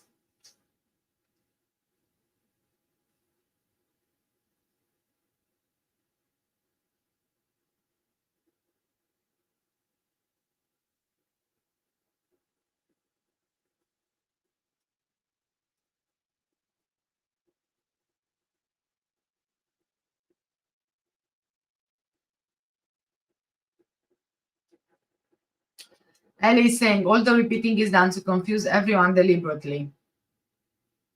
I think you might be right on that. Yeah, deliberately. Yeah. So then it's like you can't really pinpoint anything because it's just getting too confusing. Arctic Nick is saying, according to the standard, the 13th of April 2012, he claimed police spoke to Dr. O'Brien after he was discovered the pair were both in Exeter days before Madeleine was kidnapped. Murat spent 10 days in there, arriving back in the Algarve on May the 1st, 48 hours before Madeleine was snatched. Dr. O'Brien and his partner Jane Tanner, also 36, moved to a rented home in the city 4 weeks earlier. Louis, if I'm correct, Ellie, a man called Kruger or something claimed he had a gadget that could find the body with minimal DNA. Hence why Jerry rushed back to the UK for a hairbrush. 0 cents. 0 cents. Yeah, Kruger, yes. I remember this. He was the guy from the US, wasn't he?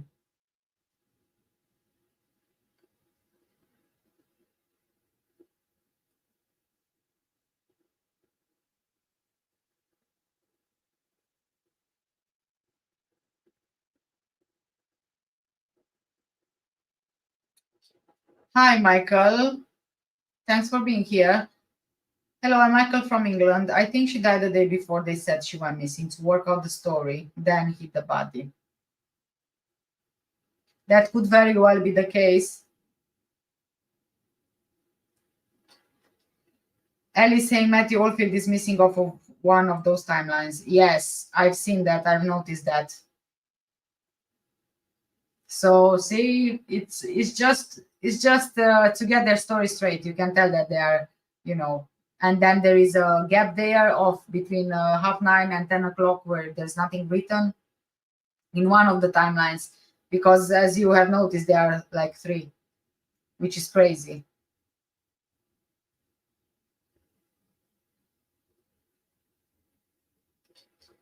Lois is saying, I'm not sure about that red eye. For me, the blood and cadaver dogs were spot on with their findings, but J and K brushed them off as rubbish as well. They anyone who dared to say anything against them, they just brushed them off and discredited every single thing that they said, including these dogs who were the best in their field and who are reliable. And if I'm not mistaken, these dogs, they are still used today. And again, if I'm not mistaken, I think that the dogs had like what was it, 90 or 100% success rate? I'm not quite sure. I've read this somewhere, but I can't remember where it was. Oh, there it is. Yes, you just confirmed that. Yeah.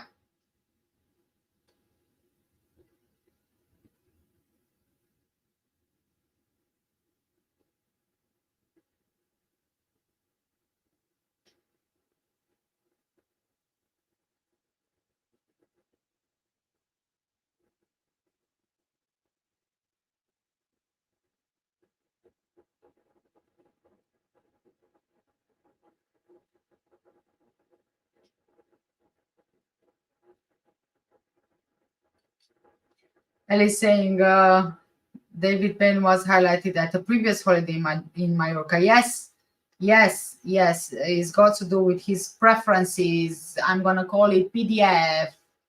I remembered asking to call it PDF.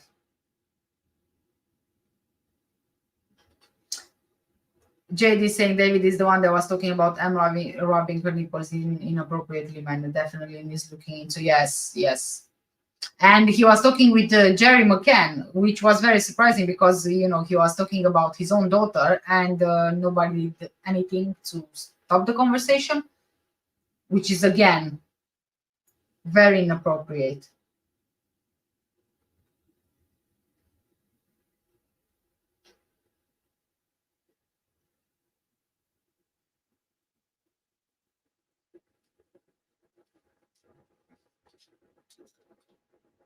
Okay, let me carry on reading here. 10:30 p.m. Ocean Club staff claim to have heard about Madeleine's disappearance. As they have been contacted via mobile and digital networks, it will be easy to confirm the time of these calls. It's repeating again. Oh.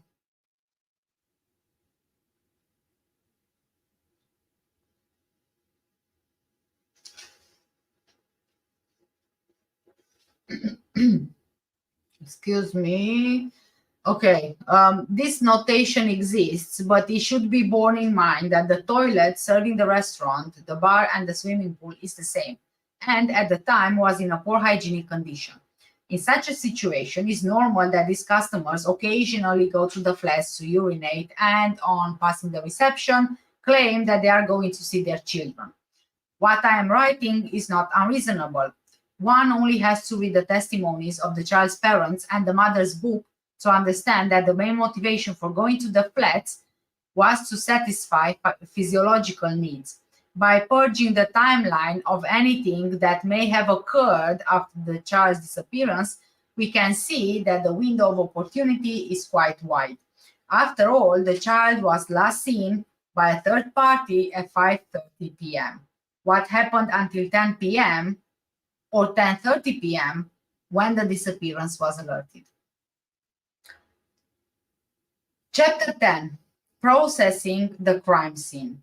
The flat from which Madeleine Mccann disappeared was already contaminated when the Criminal Investigation Police went there on the night of 3rd of May 2007. The child's parents had let in dozens of people, friends, and Ocean Club staff, forcing the GNR to immediately use search dogs, which increased the level of contamination. It was not until 4th of May, hours after the disappearance, that a specialized crime scene team from Lisbon was able to carry out a more detailed and complementary examination to the one that had been done the night before. Initially, a search for latent shoe marks was carried out, and dozens of marks were found on the floor of the various rooms of the flat, making it impossible to identify the perpetrator's marks.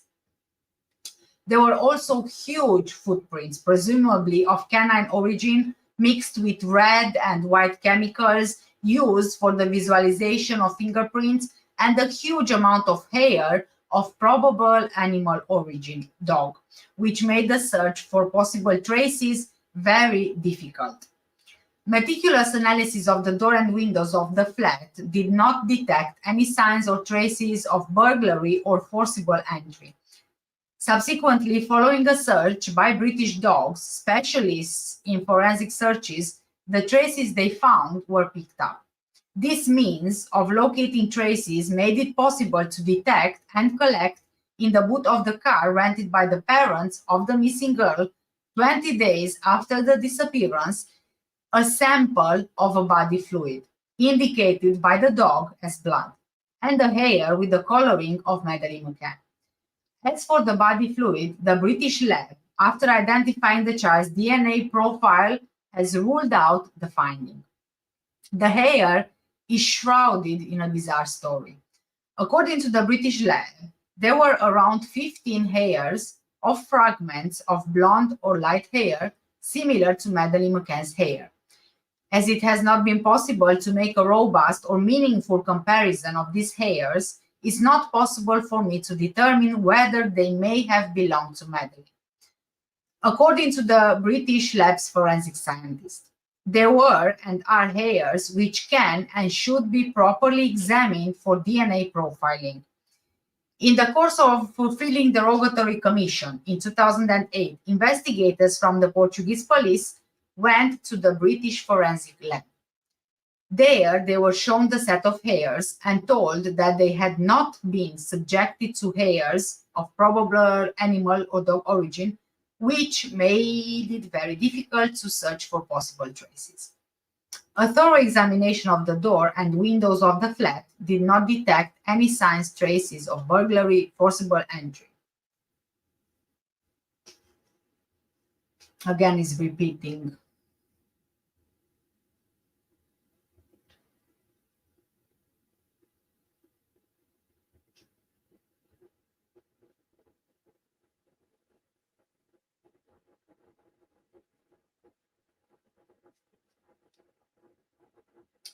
Knowing of the existence of forensic labs where such examinations are carried out, the investigators requested the delivery of the hair samples. They received them in a package, but suddenly the forensic scientists, feeling uncomfortable, asked for them to be returned.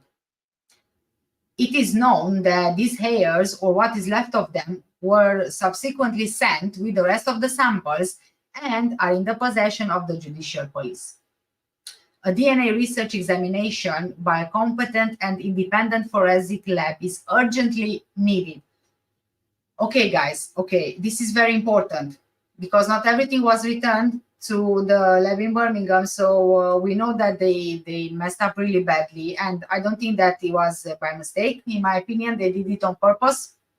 But it's very important to note that the Portuguese police, they still have hair samples in their possession.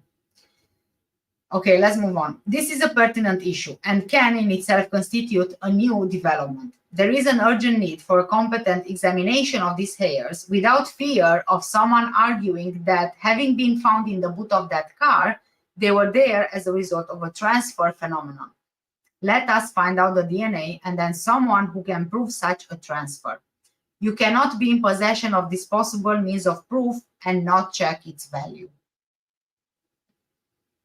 So I've seen some comments on here about the hair sample and the DNA, the blood found. And as you can see from what Amaral is saying, they were sent to the British forensic lab. And somehow it kind of got messed up.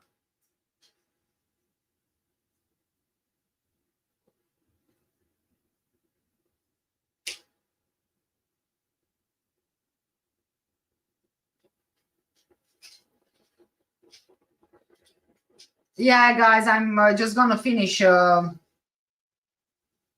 reading the next chapter, and then I'm going to end the live as well anyway, because it's very late. It's well, here is 2 o'clock. And if you are leaving now, Ellie, you take care, stay safe as well. Thank you so much for joining, and Happy New Year. Red Eye, thanks for joining as well. It was great having you here, and Happy New Year to you.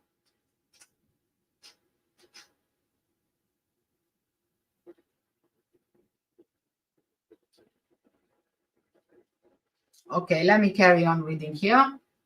So moving to chapter 11 now. The photographic record and the crime scene sketch. When processing a crime scene, it's important to make a photographic record of what the scene looks like when the expert first arrives on the scene. This can be supplemented by recording a film and a sketch. Crime scene experts should also photograph and film the area of the neighborhood surrounding the scene of the disappearance to form a permanent record that can be used in identifying possible witnesses. The house from which the British child is said to have disappeared has been photographed and mapped. However, the scene of the possible crime, whatever it may be, does not match what it would have been at the time of the missing persons alert. When the police arrived at the flat, the scene was already disturbed. The window in the bedroom where the child slept, which was said to be open all the way, is closed and the blinds are slightly raised. The bedroom does not show the twins sleeping soundly, but only the 2 cots. The missing child's bed seems to have been made up or was never made up. The digital camera is visible on the table in the living room, but in the parents' bedroom or elsewhere, the carpal medicine, which the mother claimed to have, is nowhere to be seen. The scene photographed is a complete desert. No one is to be seen. None of those present were photographed. This record would have been crucial. Imagine the conclusions that could have been drawn if it had been possible to verify the clothes worn by the father of the missing child at the time of the dinner and the clothes he was wearing when the police arrived. No such search was ever made, and no one can say what the child's father was wearing that night and whether it matched the clothes of the man with the child on his lap seen by the witness Jane Tanner and the Irish family. Incredibly, even he does not remember.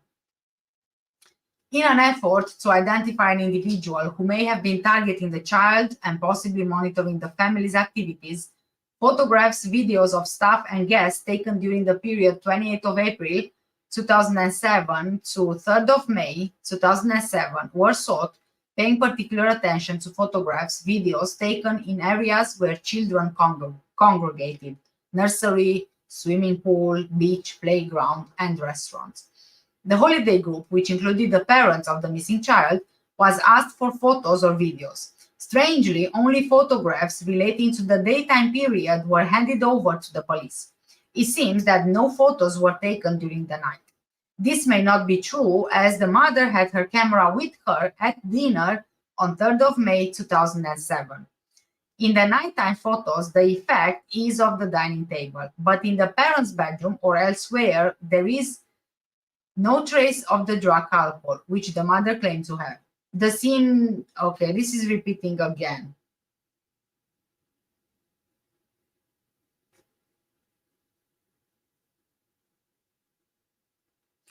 Where are the night photographs taken with that camera? We do not know. Were they hidden from the police? Why were these photographs hidden from investigators? The photographs finally taken during this dinner may be an important element in unraveling the mysterious disappearance.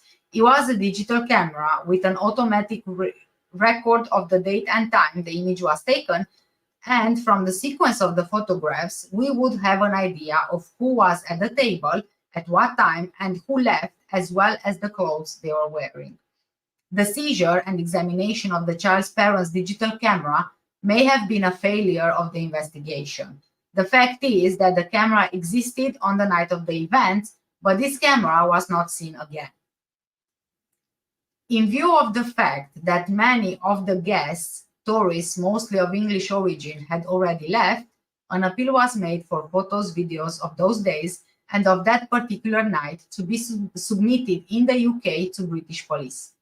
We know that the British police received and viewed many of those photos, videos, but that information was never passed on to the Policia Judiciaria.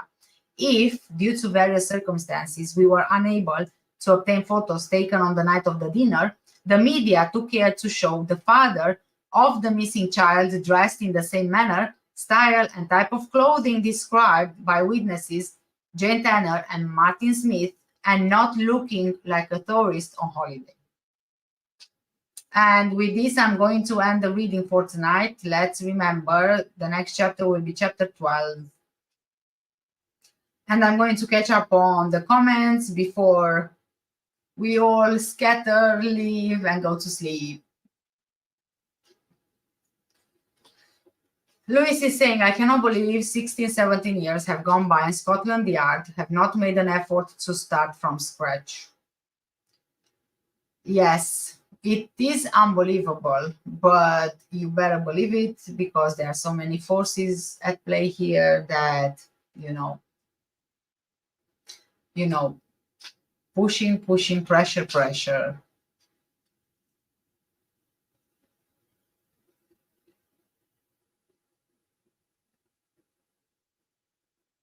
Michael is saying the child was definitely in the car. Dogs don't lie. Where they hid the body is the question for 20 days. That is a very good question.